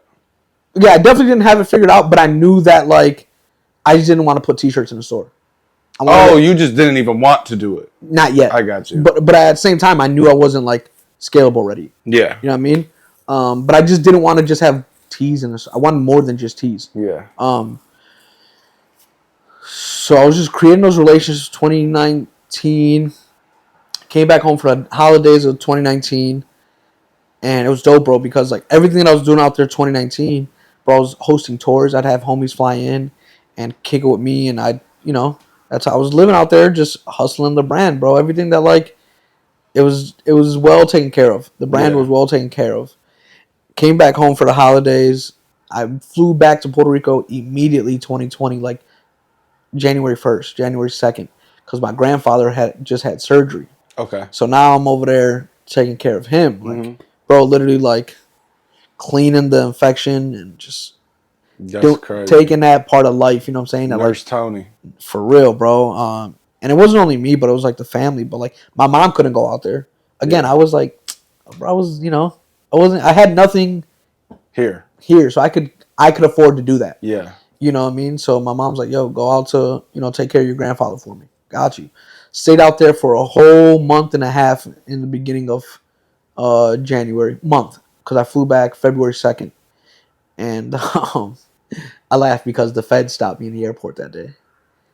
Yeah, They're like, why you keep coming back and forth? They didn't say that, but I knew that's what it was. Yeah. They didn't say that, but I'm like, sir, am I being detained? They said no. I said, okay, I'm catching this flight back home. See you. Bye. Figure it out, bro. Do your job. Do your job, because That's I have right. nothing incriminating on me, buddy. Yeah. Or am I doing anything wrong? Anything wrong, anyways. Bro, I'm Puerto Rican. I have family out there. Like, I was flying a lot, and it do your due diligence before you stop me, player. Flagged, bro. And so I flew back home February 2020, and the plan was in May, June, my cousin was going to throw a big jam out there again, and that's where I was going to go crazy with the clothing again. Like I production, I had all these plans, these rollout plans, and again, we were doing like little licks here and there, you know what I'm saying, selling, but like our jam was the jam, like our you know what I mean, that was the whole thing. Our whole thing was these events, right? Because that's where we're just mass people at, and culture. Yep. COVID hit March 2020. I wasn't even thinking about the time. Ugh. The timing, bro. Yeah. So like the brand was about like a year and a half old and doing very well. Yeah. Grassrooted. Now it was time to like take it up. Amplify that. Go crazy with it. Where we had the plans. We were getting ready to, go crazy. Get into retail in Puerto Rico. We had like, bro, 2-3 different locations already ready for us. COVID hit and just put a damper on all that, bro. Damn. So now, like, you try to push the online sales. Online sales are cool and stuff, but that's not hand to hand's always the move. Hand to hand's the move, bro. Mm-hmm. People get to see it. They get to see it. They break touch it down. All of it. It's just a whole different experience. Everything. So the brand kind of just, I wouldn't say went under, but it just went into like the shadows. Yeah. Because it wasn't like we weren't thriving as healthy. Had to take a couple steps back. We had to take some steps back. We had to scale it back. At the same time, I'm like, damn, I'm stuck home now. My plans to move to Puerto Rico just got chalked. I can't even move out there. Everything that I had to sustain me. So now I'm like, damn, bro, what am I going to do? What the fuck am I going to do? This 2020, I'm out here just doing, like, again, little jobs, sustain myself. And the following year, was it 2021? Yeah, it was 2021. I'm pretty sure. 21, 22. I came back to the Cavs. Because I'm like, damn, what the hell am I going to do? I'm going to go back to the Cavs. What am I going to do with that? Oh, I got to go to school. That's when, like, my barber dreams came back. Gotcha. I was like, damn, I'm home. This is the time I could go to barber school. I could, like, get my L's, become a barber, and then be able to fully sustain Finca. Right. Again, right? Because Finca was just sustaining itself. And that's cool when you're at a different level. Right. Right? Not when you're... Yeah. You got to pick and choose. No, for sure. If you're going to, put money towards a deposit on a drop or go to lunch today. But, yeah, it was like, damn, bro, everything, all the momentum I had just built just went down. And I was still good. I was in a good place, bro. Like, I was like, my soul was healthy. My soul is healthy. Shout out. Like, total different place than where I was. Hell yeah. So, I'm like, damn, what am I going to do? Started dancing for the Cavs. Went to barber school. Thugged it out there in barber school. And with the Cavs the last 3 years, the All-Star game, fire. And the last, what we're going to say, we're in 24. So, bro, we all know that gap from like 2019 to 2024 is just like, yeah, kind of like it all happened so quickly. But that last little, that's where we are today now. I'm a licensed barber with the brand getting ready to blow back up. I just got back from Puerto Rico last month, and it's happening with the locals, seeing what they want. What. Doing that market research. Yeah, man. Because, like, it's funny. I called my cousin last week, and he's like, yo, did you sell any clothes while you're out here? I was like, nah, like, I had clothes on me, and more so I just, connected with the locals, hooked up some homies, and, yeah, I sold some. He's like, bro, you didn't sell a table? I was like, no. He goes, that's why you didn't sell. I'm like, yeah, bro, but, like, I didn't want to go down That's there. not what you was on. That's not what I was on, bro. I was really trying to peep the market. I really wanted to read the market and see what people wanted, and so that lets me know where we're about to go next year. Right. Yeah, we're in December, so next year with this shit because it's about to go. 2025. Yeah.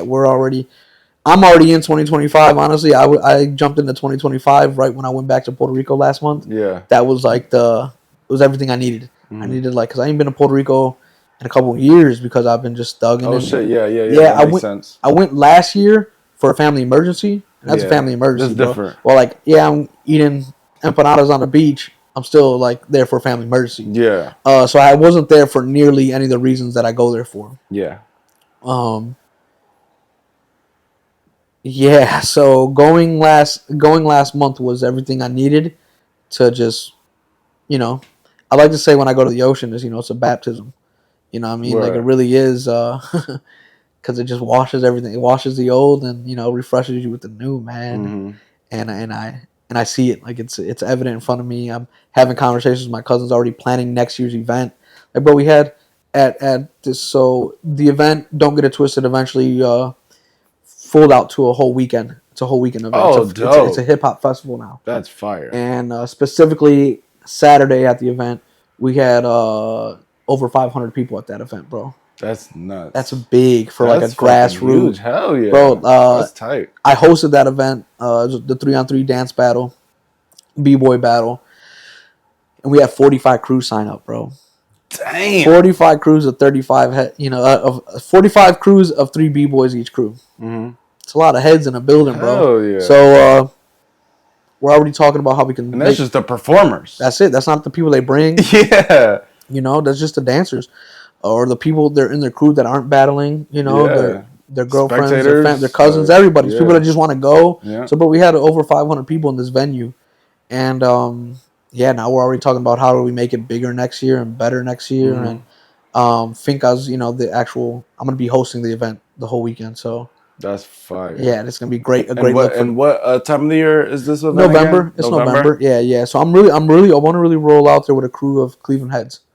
Because everybody rolls out there, bro. Like, Atlanta rolls deep out there. Where? Atlanta rolls out there with probably 10 heads. Rhode Island came out there with 10 heads. You know what I mean? Like they roll out there. Bro, who don't want to party on the beach? Yeah, I mean, you know what I mean? Yeah. On top of some real culture, So yeah, well, I'm trying to really put that together. And those are what I'm working on the next coming months, essentially. Because I have some things planned for Finca and the brand before that, but this is all leading up to November next year, essentially. Dope. Yeah. Yeah, shit. I'd love to go to that. It'd be. Yeah, because not always, obviously, but when you're out there, you be posting that shit looks too ill. Yeah, bro. I'm very blessed to don't get me wrong, bro. You go to Puerto Rico and everything's beautiful, bro. Well, yeah. You know what I'm saying? But it's really cool when you get into those nooks and crannies. Yeah. You know what I'm saying? Where you're not just doing the tourist thing, or you're walking on the strip that's outside of your hotel. Yeah. Or you know what I mean? But when you are actually it's crazy, bro, because for one, I'm welcomed into the community, right? I'm also in the community, right? So I'm welcomed, I'm involved, and then I also help influence the community. Yeah. Right? Because of the clothing and the brand and who I am. But it was dope, bro, because I wasn't planning to host the event last month, but it was they seen somebody that they knew that they could trust, and they're like, yo, they call me Finca out there. They either call me Finca or Guerra. They don't know who Tony Tycoon is. For real. It's yeah. So you got a whole different identity out there. For real, and it's dope. But it's funny because I'm walking into the event, and they got to get the event rolling. I mean, it's a big day. And, yo, Finca, can you host, please? We need to get this on the road. I'm like, all right, cool. And I'm thinking I'm about to just be on the mic, be real cool, get it opened up, and we're just rolling. Hype it up, and bro. Shit. I emceed the whole event, bro. And you thought you were just gonna do an intro? Yeah, they ain't the host, my boy. Yeah. They're like, yo, we need you to do it. I'm like, all right, cool. And bro, that was a ball, bro. I never did anything like that, really, hosted something like that. So it was a new. Yeah, because you're usually either performing or Yeah, just I'm straight involved. spectator. Or even pictures. I'm running around taking pictures, Yep. like, you know, capturing the moment, moments. But it was totally different for me to be the host, and it was dope. Like, that was a vibe. Yeah. I had homies coming like, bro, you killed it, and that, like, it's your first time. Like, yeah, oh shit, you know. So you just fuck with that so much that yeah, it just was easy for you. It was natural for sure. Yeah, it was like. Don't get me wrong, like, I'm easy. I know how to perform, bro. Like, you know, with the Cavs, you're in front of 23,000 people, bro. Yeah. Stage fright ain't a thing. Yeah, it's a thing, but you get over that real quick. Yeah, hell yeah. You know, it's once some lights come on or the lights go down and the lights are on for you, it's time to put in work. Yeah. This is what you worked for. Yeah, so it was totally unexpected, but it worked out really well. Yeah. Hell yeah. Yeah. What would you say are the biggest pros about living in Cleveland and then living in Puerto Rico outside of family? Well, what would you say would be the highlights for you throughout your whole life from each? Man. Again, outside of family and stuff like that. Because that's always like an easy one. I think the culture in Puerto Rico, bro. Like, obviously, like, we see Puerto Ricans, like, oh, those are the Puerto Ricans, right? But I don't think that we often think about the individuals that make up a community, right? Because there's so many different things, bro. You have teachers, you have doctors, you have lawyers, you have surfers, you have skaters, you have dancers, you have painters, right? Throughout every community, right? Yeah. But you go there in Puerto Rico, bro, and that shit's like on 10. Like, everybody, like, what they do it, they really do it. Like, that, the culture, you can find the culture, and then you can find the subculture, and then you can find the roots of the subculture, right? Which is really, really dope. It's really, really tight knit, right? Where we're in the age, or like we're hopefully getting out of the age of like gatekeeping, right? I don't think there is any of that in Puerto Rico. Everything is so welcoming and like they see you doing something. Yeah, bro. Like, the appreciation for culture, right? Granted, like, you're on an island of nothing but Puerto Rican, so you're gonna, right? That culture is going to be loved and embraced, right? But again, you have everything else that makes that up, those communities up. So if, like, you do something, you really do what you do out there. I think out here, on the other hand, it's a little more difficult to really do what you do out here, right? Like, you have to really commit out here, I think. Oh, yeah. I think you have to overly... 10 toes down. Yeah, you have to overly commit out here because of the way of life. Like, bro, Puerto Rico's like straight island time. Like, everybody's on an island vibe, bro. And, like, you can just tell that difference. You know what I'm saying? Like, waking up here at 6 a.m. is miserable.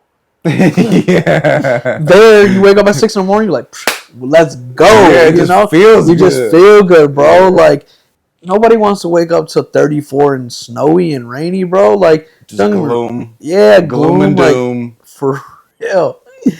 Versus sun and fun over there, you know? And obviously, like, you know, I remember, like, having conversations with my parents, like, yo, I'm moving to Puerto Rico. And, of course, mom wasn't, like, ecstatic about it. Like, okay. She supported me. Me. My dad supported me on it. But, like, I remember they were like, oh, you just want to go out there for, like, the life. You know what I mean? To, like, party. I'm like, no, it's not that. For the life, but not that life. Not that life. Yeah, like, not the party. Because you can party anywhere. You can party anywhere. If you want to party. The thing is, though, there you can party every single day. For real. That's a pro and con. You know that's what I wish I would have tapped into last time I was there, because I was supposed to only be there for like a weekend, but it turned into 2 weeks waiting for a fucking package. Yeah, it's just like it was, but I was also in like Bayamon, so the hood. Yeah, out the way. Yeah, it's crazy, bro, because like you just got to know those pockets, because every pueblo, every city has their hangout spots. The little something, you know what I mean? So you gotta know the know. And it's different because Bayamon is inside the metro area, right? San Juan, Rio Piedras, all that right there. But as soon as you go out of that, bro, it's mountains and dark and like early. You know what I mean? Yeah. Which is cool and like where my grandfather's from, where his house was in Puerto Rico. Like, if I wanted to it's Thursday, I want to go do something, go kick it, I'd have to drive like a good 25, 30 minutes to get to like the function. You know what I Yeah. mean? Like go down the hill, Mhm. which is a 15, 20-minute ride. Right. Then go down the road 10 minutes, and then go into that little area where it's like, okay, little bars, little, there's little strips. Yeah. I think that's the pro out there though, that like the pro out there is you could get the beach or you could get the mountains in a matter of minutes. And everything in between. And everything in between. Here you're kind of like It just is what it is. It is what it is, man. There's no variation. Because out there, yeah, everywhere is mountain and beaches, but every single area is a variation. There's different places. Yeah. You know what I mean? There's different, on this part of the island we do our mojitos this way. You know what I mean? Those type of things. There's just like, a touch. Yeah, well, like you said, there's the culture, then there's the subcultures, and then everything underneath where that comes from. Yeah. Right. So, yeah, I love Cleveland. I really don't love Cleveland, but I love Cleveland. Like, whatever. This is where I was born and raised, you know what I'm saying? Cleveland has definitely taught me how to hustle. There's no doubt about that. So I think that's a pro here. Yeah. The idea of hustling, right? And like grinding. And, because you have to. You have to. We're not New York. We're not Chicago. We're not LA. You know what I'm saying? Yeah, very unique city, I would say. But we do our thing. Yeah. We have a lot of really great talent and pieces of culture that have bubbled from Cleveland and even Ohio as a whole. Where there's a reason why I feel like Ohio, Northeast Ohio, and just Ohio in general, cities within that, whatever that encompasses, I feel like you hear more of that dropped in movies, TV shows. Oh, absolutely. Than any other state. All the time. I don't know what it is. Just catch it like a random ass city out of Ohio, or they just mention Ohio. Yeah, I feel like Cleveland is mentioned a lot, bro. Yeah, in, like, bro, movies and that's or just something. because we breed a certain type of person that go out and do it up. Absolutely, bro. Cleveland has a lot of influence in so many different areas. Yeah, they might be in New York, but they just mentioned Ohio 2 in the last 3 episodes. Quick, bro. Yeah. Cuddy did a real good job of that. Like when on that, like how to make it in America. Oh, he was real dope on like. Man, I need to watch that show. Yeah, I heard it was good. I've watched it 3 times. You know what I'm saying? Okay. I wish they would have kept developing it because it shows you like that hustle and that like dollar and a dream type idea. Like, bro, I got a vision. I'm sticking to it, and there ain't. This is it, bro. I'm all in. Yeah. And yeah, like we got that here. There's other cities that obviously have it, right? Where it's New York. If you can make it here, you can make it anywhere. Well, shit. If you can make it in Cleveland, you can make it anywhere, bro. Yeah, hell yeah. You know what I'm saying? It's just as hard to make it because, like, yeah, we may not have as many people, but we have as many people as we do here within a confined area. Yep. So yeah, well, there may be 10,000 artists up there. There's still 5,000 artists here. Whatever it is, like it's. We know how to hustle here. Yeah, the only thing about New York, y'all just pay way too much to live somewhere. Right. Yeah, so I guess that's the benefit of being out here. Absolutely. And like I say this all the time, I'd rather live here than anywhere else because the money you're saving from just everyday living, you can go and spend that and go visit somewhere. Yeah, exactly. You can go anywhere. Facts. And it'd be in the budget because I'm not paying $3,000 a month for 100 square feet. Absolutely. That's exactly. That's perfectly put. That's why you were able to fucking keep just leaving, going out to Puerto Rico. Absolutely. Yeah. So it's like I'd rather be able to have that lifestyle than just be stuck working all day, every day just to pay the rent. Stuck. And like you have that out here though too. Mm-hmm. Like that's a big thing out here. I think now more as we develop as a city. Yeah. It's definitely, and I mean, granted, like, our country is at a weird time. Yeah. Hell you know what I mean? Like economically. Yeah. You know what I mean? And even, I don't even know what I would say. Not just our country, but culture as a whole. Yeah. It's at a weird time. Yeah. Right? Like how we. It's kind of like a reset almost. Almost, yeah. It's like, there's a transition. What was the words everybody was using around like 2012? A shift. You know what I mean? Like, we're definitely at a major shift. We're at a shift where like culture, you know what I mean? Like everyday life, minimalism, all those type of things. Like those are real things now. Where at one point they were just a concept and a sub, thing, but now it's like it's growing vastly. Yeah. Yeah. Hell yeah. So what's 2025 Obviously, you said you're getting it cracking. Yeah. The jam, I'm sure that's what you're looking forward to the most. Yeah. But what are you gonna do leading up to that, going into 2025 Yeah. and So, first quarter, second and quarter? this is already an idea that I've had that I was, building on for a while with the brand, but it's becoming a bit more clear and apparent now, especially with like the genre or the culture I'm attached to already, right? It's like having all these different artists, Hmm. right?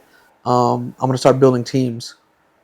Like we're like within the next year or so, we're gonna have like a team of Finca B boys Oh, that that's like fire. that are straight An up like official. an official team Got of you. B boys that go out and rep like Hmm. for Finca. Yeah. Um, yeah, so I mean, that's shit. I brought up skating, the skate teams. skate So this team, is gonna be everything, bro. We like break team. we got in PR. There's a big community of like freestyle rappers Okay. and like battle rappers, big out there, bro. Hmm. So again, getting those artists, just again, really connecting with, Tapping in directly tapping in with the directly culture. with the people, bro. Because, and bro, it's just a blessing like that. The way that I've been able to move because I went to a store the night before I was leaving Puerto Rico, and it's like, it's the fashion store, Hmm. and got all the local brands that are popping and whatnot. And I'm like, I'm here. Let me just chop it up. Let me network. So hey, what's up, bro? How you doing? I'm Guerra. I'm from Cleveland. Hmm. But I got a brand out here. He's like, oh shit, really?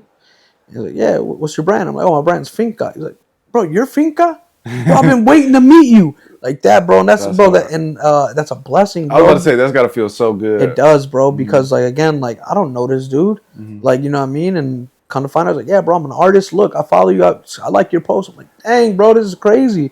It's something that's already bigger than me. Like, that's a good feeling. Hell yeah. Where and yeah, so it's just like tapping in, bro, getting more like, cause I say that's because like, all right, boom, that artist for one is working in a store that like is in the know of fashion, right? Hmm. So in the same token, like that man can simply take off one day, and boom, he's been supporting me from the beginning. Yep. You know what I mean? Which it's like, it's dope, bro. I get those grassroots supports, but in the same time, like a highlight of this whole thing was last year, was 2023. I took a quick 48-hour vacation to Arizona. Um, Mm. I, Yeah, I yeah, yeah. I went We out talked there. about this, Yeah, yeah. yeah, bro. And this is like, how when you got something and you're like, Psh, this is it. But then you go through your times like, dang, bro, what am I doing this for? You know what I mean? Like Yeah. we get those moments as creatives, Million right? percent. All day. And Well, yeah, I've had a shop for 2 years. Have yet to yeah, open it because I'm too pussy. exactly. Like, I'm just in my own head. It's Like, crazy, nigga, bro. do it or don't. And I remember like, all right, bro, I'm about to like, for one, I want like a little vacation, a little 48-hour getaway. Mhm. Oh, it's a concert. Boom, I'm about to go see a concert. Oh shit, it's not just an opportunity to see him, but damn, I can get the meet and greet package. Boom, I'm about to invest in the brand, take that Yep. leap, right? And again, the brand wasn't none, bro. I wasn't doing shit in 2023 with the brand, Yeah. for real. But it was still that idea that like Not a dead brand, but it's there. I love what I do and I love my brand, Yep. so I'm still gonna like put Rep it. some type of love to it, right? Yeah. Rep it. Got the VIP package, the meet and greet package, and I met Eladio Carrion, who's like, bro, like there's Bad Bunny and Eladio Carrion, like for real. They got Anuel, but like don't nobody, you know what I'm saying? People don't fuck with Yeah, Anuel. nah, bro, Anuel, that dude's a weirdo. But long story short, Bad Bunny and Eladio have a really like deep relationship because Where? Eladio is the one that introduced Bad Bunny to his production team, and from there, Bad Bunny blew Mm. up. So Okay. they're close. That's fire. So that's the relationship. Like music production or Yeah, show production? music. Okay. Yeah. Because Eladio was already like coming up, Mhm. but he wasn't nearly what he is today. Okay. He was making, putting in his work. Yeah. But I met Eladio and it was dope, bro. I'm in Arizona, so we're surrounded by none but Mexicans. Shout out to Right. Yeah. shout out Yeah. to Arizona Yeah. and them Hell yeah. fire ass tacos. But I remember I walked into the meet and greet, and Eladio was like, Puerto Rico en la casa. Like he already knew, like Yeah. Puerto Rico's in the building, bro. And I had Finca repping. I had, again, at the time I had a fat ass red mohawk. You know what I mean? Like just styling. And I gave him a care package of Finca clothes, bro. And I just, in those meet and greets, you got a minute and a half to say Yeah, what you're gonna it's say, that. take your picture, and get out. They got a line waiting. So like I already knew, like, bro, I got this point to talk about, this point to talk about, this talk about. Here you go, bro. Can we Yeah. take a picture of my hoodie? Boom, and he did. Um, Concert was ill, bro, because I was meet and greet. I had front row. Hmm. I'm rapping the, bro. He sees me. You know what I mean? Yeah, First of all, going off. he sees me going off. He just met me. You can't like forget me. I have a fat ass red mohawk. Yeah, You stand know what I'm out so saying? My much. brand is on my shirt the whole Yeah. night, and He gave you a crazy intro. yeah, like it was, bro. Show was Walking amazing. up. Yeah. Show, yeah, yeah. Like it was. We connected, right? And you know how iPhones do you, bro. They're your charging port and all that stuff. So, bro, after the concert, I'm on like 15%. I don't even know where I'm at. I gotta call an Uber back home. Hmm. But like I'm dying, like waiting outside. Like maybe this dude will come outside. But in the same time, there's like a couple other fans out there. Now we're just like, you know, not even networking, just Just bullshitting. politicking, like just Hmm. politicking. Oh, you like the show? Damn. Oh, cool. Yeah, I'm from Cleveland. Now they're like, damn, you from Cleveland? What the hell? Yeah, I got a clothing brand. You know what I'm saying? I came out here to like, like I wasn't gonna go to Chicago. Fuck that. I'm gonna take a trip. I'm gonna take a Yeah. trip. And so me and dude kind of like just exchanged Instagrams that night, and that was it. I'm like, damn, bro, I really want to stay out here, but I gotta it's gonna be go. an L for me if this phone dies, Hmm. essentially. And called myself an Uber back home, and that was that. Days later, I'm back in the city, and the homie that I met outside the show that night sent me a picture like, bro, isn't this your brand? And Eladio came out after the show wearing my hoodie. And bro, that was like, bro, what? Like, bro, Hmm. if I would have stayed, but like, who knows? You know what I'm saying? My phone would have Yeah, died. maybe that wouldn't have happened. I would have been in, yeah, or just like Yeah. whatever. Because like Eladio is known for coming out after shows. Like Gotcha. he's known for that. So I was hoping, but I'm like, bro, I can't take this out. Like, Yeah, no, I don't even know fuck where I'm that. at, let alone know these people around me. Yeah. I got to call this Uber to get back to my spot. And yeah, bro. So that was the highlight of the brand. You know what I mean? So to go back to your question, it's like, what do we have planned going forward? It's like, obviously we have like the look and the notoriety of like a touring artist. I'm like, bro, that dude wore my hoodie after show. Bro, this dude's dripped in Versace, Gucci. You can wear anything, bro. Chose to wear that. But he chose to wear that after a show, bro, and that means something. Hell Like yeah. that really and means that something. goes to show the meaning within your brand too. Exactly, bro. That people are able to recognize Connect such a instantly. thing. Yeah. And like, really, I didn't even really talk about what the idea of finca is, but like, quickly, like, finca is your farmland, like the property that you tend to, right? Like you're just, I'm gonna go work in the finca, Hmm. right? I'm gonna go work on the land. And the idea again was about planting seeds, right? That we and then like you can either water them or you gotta tend to them Yeah. accordingly. They gotta get sunlight. Everything takes Hmm. course in the natural growth, right? Right. But then I got the machete to come through and just clean anything that's in the way. Hmm. And historically for Puerto Ricans, machetes have been in the field, but they've also been A weapon of choice. a weapon of choice. Shout out to the liberation movement of the macheteros. These people that are like sacrifice for the greater good of Puerto Rico and the history Yeah. of Puerto Rico. And again, that's going back into that book of the war against Puerto Ricans. Just learning the history and the people that have sacrificed, and the women that were sterilized, because they were tested on. You know what I mean? So like, yeah, it's a little bit of like the you reap what you sow kind of thing. The finca, you plant the seeds, take care of it, but it's also just like a direct sense of pride and just like this is who we are.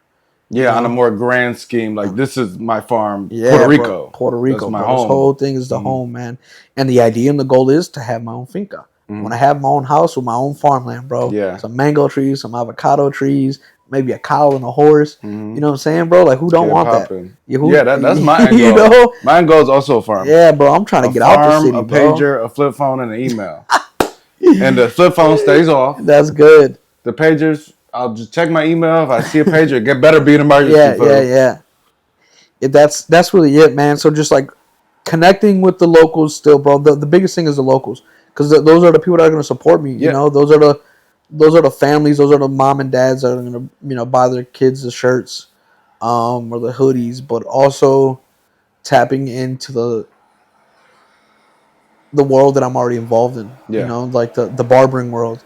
You know what I mean? Finca barbers. You know what I mean, bro? I got Well, you have what's the logo you came up with, like Gatorade, but with the Clippers? What's yeah, that called? Bladerade. Yeah, Bladerade. Bladerade. That was just, you know what I mean? Just Just like playing around. playing around, but like Yeah. that's something else that like, bro, that's something in the vault. For real. Yeah. Like it's out there and like Dope design and everything. yeah, like the barbers get it, you know what I mean? The people in the streetwear fashion get it, you know what I mean? But that was just something in the bank for me that like once Finca is where like I want it to be and I know it's gonna get at, then all right, cool. Let me just that's another offset brand for me, Yeah. and maybe 2025 I really roll out Bladerade, but that was just like create the interest, see toying with see what people like, and really seeing if I got more in the tank than just Finca. Yeah. You know what I mean? Because like again, I know God has gifted me with these abilities to create, and not only to Just create, bring stuff to life. but like and then drive it. You know Yeah. what I mean? Or at least set a foundation, and or create a business for somebody else. You know what I mean? Like, hey, bro, I got this idea. Doom. All right, cool. Let me show you what I've already done with mine. I got this one. I got this one. I got Yeah. this one. And yeah, that's kind of like me on a personal tip. Yeah, this like, is how you are in general. yeah, but then Finca and Bladerade are like my babies. You know, yeah, So we talked about highlights for Finca. yeah, What were some of the top highlights for you when you were on the Cavs break team? bro. Well, definitely meeting Kobe. Meeting Kobe was definitely a highlight, and it wasn't even anything big or nothing. It was like, bro, if I remember correctly, it was a head nod and a fist bump. That's fire. That's all I needed from Kobe, bro. Yeah. Could have just walked by your ass. Yeah, Spike Lee was dope. Oh, I think for real, one of my top moments, which is like, it was like for real a me moment, was we was getting ready to perform at the All-Star game, and bro, it's All-Star game. You got everybody there, bro. Everybody. These are my guaranteed two top moments of dancing on the court, and it happened the same day. Oh, that's hard. What a day. Yeah. What a day. I seen Shaquille sitting courtside. And me and him started having a robot contest. Bro, like nobody like noticed that. Like, it was just me and Shaq, like just locked in, just dancing against each other, bro. That was mad funny. And then we're getting ready, so we weren't even on the court yet, because oftentimes we prep and then we set and then we go out. Right? Got you. So we're prepped and we're in line. And bro, it's the All-Star game. Everybody's there. I already said what's up to Harlow, DJ Drama, like everybody's there. And who walks by me? Jadakiss. And I'm like, and he's like, yo. And like, I'm like, yo, that's what's up. So now I go out and do our shit. And as I'm running back off the court, who's got the last courtside seat? Jadakiss. And Jadakiss was like, yo, that shit was dope, son. And game with, bro, that was like crazy to me, bro. Hell yeah. If you know, Jadakiss was a b-boy back in the day. Jadakiss, no way. There's footage of Jadakiss getting down. Up. Yeah, bro. Wow. He's a hip hop ass dude. The fact that you knew that is even yeah, bro. Like, because you could see where the respect was coming from. Exactly. Like, you know what I mean? For him to even like, because bro, like, yeah, shout out to the my homies. But there's some of the people that have made it to like our space that aren't aware of those type of things. Yeah, hell no. Right? So like, for me to know that, Jadakiss. Yeah, never knew he for was me to hit Jada with his own shit and him to for one appreciate it. You know what I mean? Yeah, because I'm sure he hears that all the time. You know what I mean? And like, okay, cool. And then for him to like see me do what I do, and then boom, come out and I think that was the same night Usher came up to us and told us we killed it. And bro, come on. Does he still have part ownership of the Cavs? I don't know what that situation is really. Yeah. If he does, maybe it's real light. I don't know. Yeah, because I don't see him. I think it's always been real light. Yeah, but back then he was at least at the games. Yeah, you know what I mean. But I haven't seen him at games. Bro, it was the All-Star game, so everybody's there. Yeah. But I remember we were backstage. We were like taking a squad pic, and Usher came up. Was like, "Yo, you guys killed that shit out there tonight." We were like, "Bro, that's Usher telling us." Not only is he Usher, like that nigga be dancing his ass off, bro. too. He's like one of the greatest performers, like top 3 for real. The reason why he has a residency right now. Yeah. So those moments were probably like some of my top moments for the Cavs. That's Playoffs were cool. You know what I mean? I wasn't there for like the LeBron run because I was doing other shit, But yeah, those are the moments for the Cavs for me. That's fire. Yeah. You talked about some of your biggest, brightest moments What was one of like your darkest moments when you were going through what you were going through for that few year span? Yeah, so I mean, really, the realization that my best friend was gone, Yeah. for real, bro. That was like I had to really come to terms with that. Um, like moments like you want to pick up a call, or even like memories that you have, like those were really hard for me at a big time. Like, because my homeboy passed away he lived in Italy at the time. He was in the Air Force, so he got into Oh, a okay, car accident. It was okay. like a tragic situation, but he passed away in June. My mom's birthdays was days before that. He called her, texted her.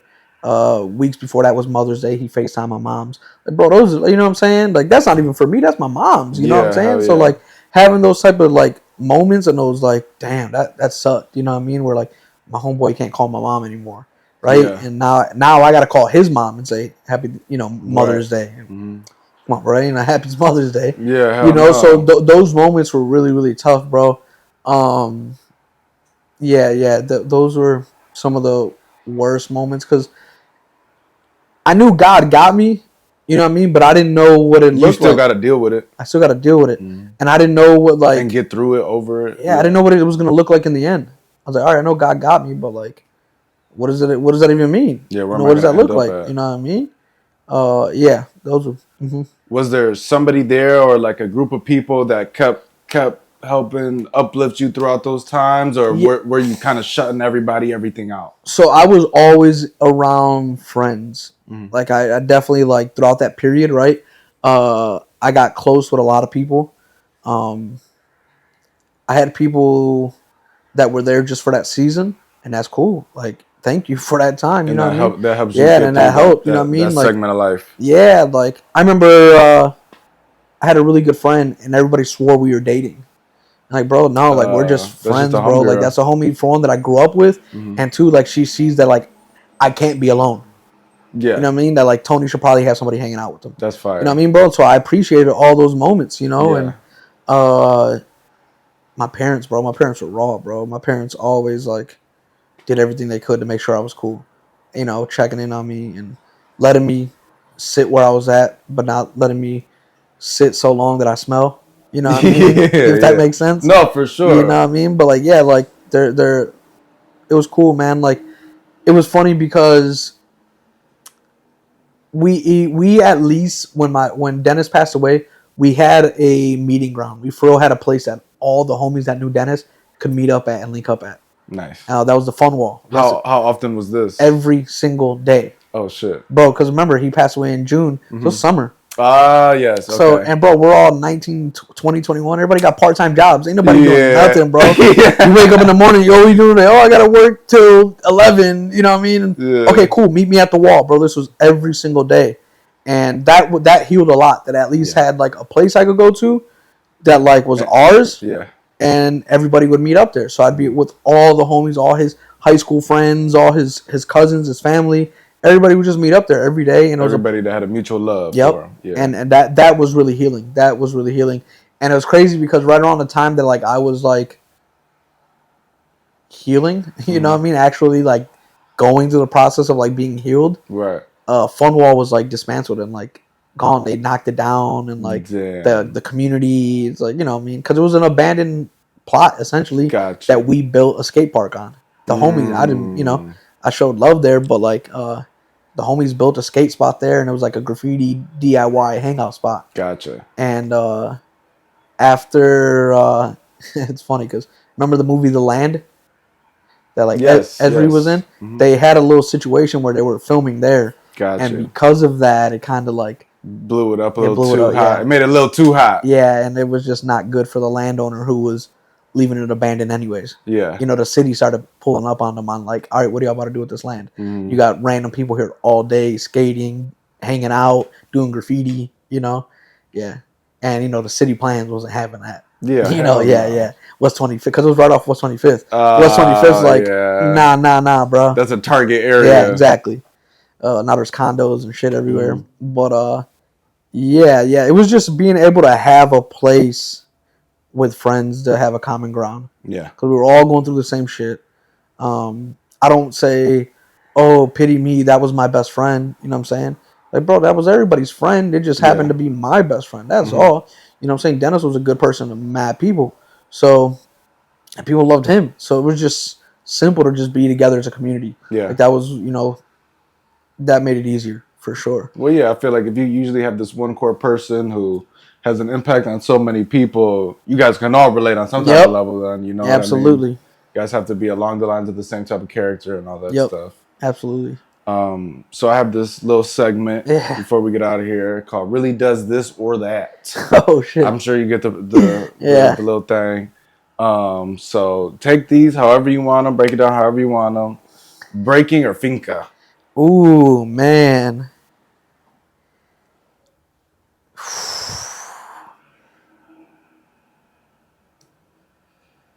That's tough, bro. I'm trying to like weigh it out in my head. I'm gonna say, damn, bro. I'm gonna go Finca. That's crazy. That's crazy. Damn, that's crazy. But I get it though, because that's where you're looking towards. Yeah, that's like the future. That's my forever, right? Yeah. I want a Finca, right? If there was ever a day that I was like, yo, Finca's not it no more, right? And I resulted back to breaking. The problem is, and it's not really the problem, is that through breaking, I would just create another Finca. You know what I mean? It would just be another thing. So yeah, that's why I'm on Finca, because that's it would end up coming back. It would just come back. Yeah. Okay. Church or family? Oh man, church, only because through church I can take care of my family. Gotcha. Yeah. That's fire. Yeah, because family's family, bro. They're gonna be there, right? But I need to do the best that I can do and equip to myself spiritually, mentally, and emotionally, and even physically to be able to take care of my family. Right. Yeah. Okay. Being outside, kicking it, partying, or chilling at home with the lady? Oh man! Well, first of all, my lady is amazing. Taylor's dope, bro. She's an amazing artist. I love chilling, bro, because I'm over being outside. We've had some crazy Saturday night vibes, and those days are way over. Yes.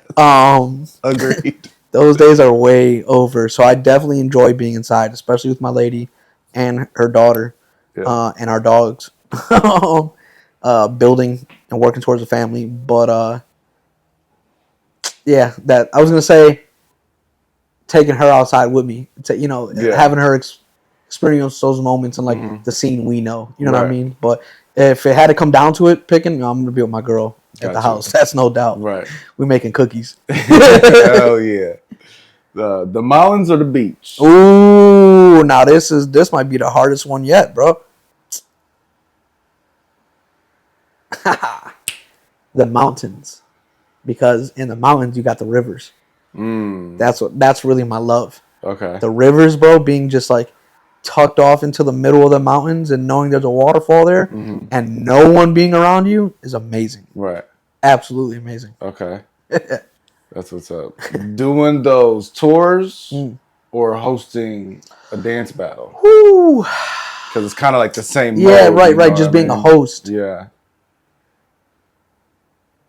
I think doing the tours by Tony, because I'm able to have actual individual impacts, like being able to like cater to what Tone wants or what XYZ wants. I can cater to them rather than being at an event and hosting and kind of just like doing the thing. Gotcha. You know, I think the tours are more adaptive. You can just kind of do what you do. Right. Yeah. Okay. Yeah. Food or I was gonna say vices. Yeah, no. I don't like that one. Yeah, no. Smoking or drinking? Are you just over both, kind of? Yeah, I never really got into drinking heavily though. Yeah. Like that was never my thing. Just from being around a Puerto Rican family that does drink a lot. You know, and just, we call our Christmas Drinkmas. Yeah, like that's not my thing. I never really got into drinking. I'll have a drink with the family and stuff, but that's really not my thing. I got you. Yeah. Okay. Yeah. I was gonna say I never really seen you like turned up like that. We had our nights, you know what I'm saying? Which we could talk about those after, you know. Shout outs. Yeah, because we had some nights, you know, but that wasn't something that was like long term, or I knew that was just like, all right, we're gonna drink tonight. You know, it wasn't like, oh, we drinking all weekend. Yeah. Nah, bro. Right. Yeah. All due respect to the lady. Yeah. To your lady. Tits or ass? The yams for sure, like the yams, man. Shout out to, Yeah. shout out to the yams. Yeah. Again, all due respect to the lady. This is funny. BBW or mature? Oh my god. Mature. Okay, shout out. Yeah. Shout outs. We'll leave it at that. That's crazy. Shout out That's funny. to Alert itself. Yeah, that's funny. Well, shit, we learned a lot today. Yeah, you man. Know what I mean? Appreciate you. Thank you for having me, man. Of course, dog. Yeah, man. Shout out all the homies, man, for sure. Shout out Tone for having me, Mr. T. We really does this, man. If you don't know, we got the clothing collab. You know what I mean? We got the Finca tee, Coquito Tone. If you know about Tone, then you know about, Espelon Tone, and but we were able to, collide visions, man, and make something happen. We got like a little quick strike, very seasonal shirt, you know what I'm saying, where you'll find out and hear about that. On top of that, shout out the crews, man, Stylistic Tribe, City Breaks, Cleveland City Breakers, just the homies, man. Thank you to everybody that is going to watch this. Shout out to hip hop, bro, because if it wasn't for hip hop, I wouldn't have any of this. And of course, shout out to God, because if it wasn't for him, we wouldn't even have hip hop. Peace. Yeah. Couldn't have said it better. Yeah. Boom. Dope. Oh, man. That was fire. Yeah, hell yeah.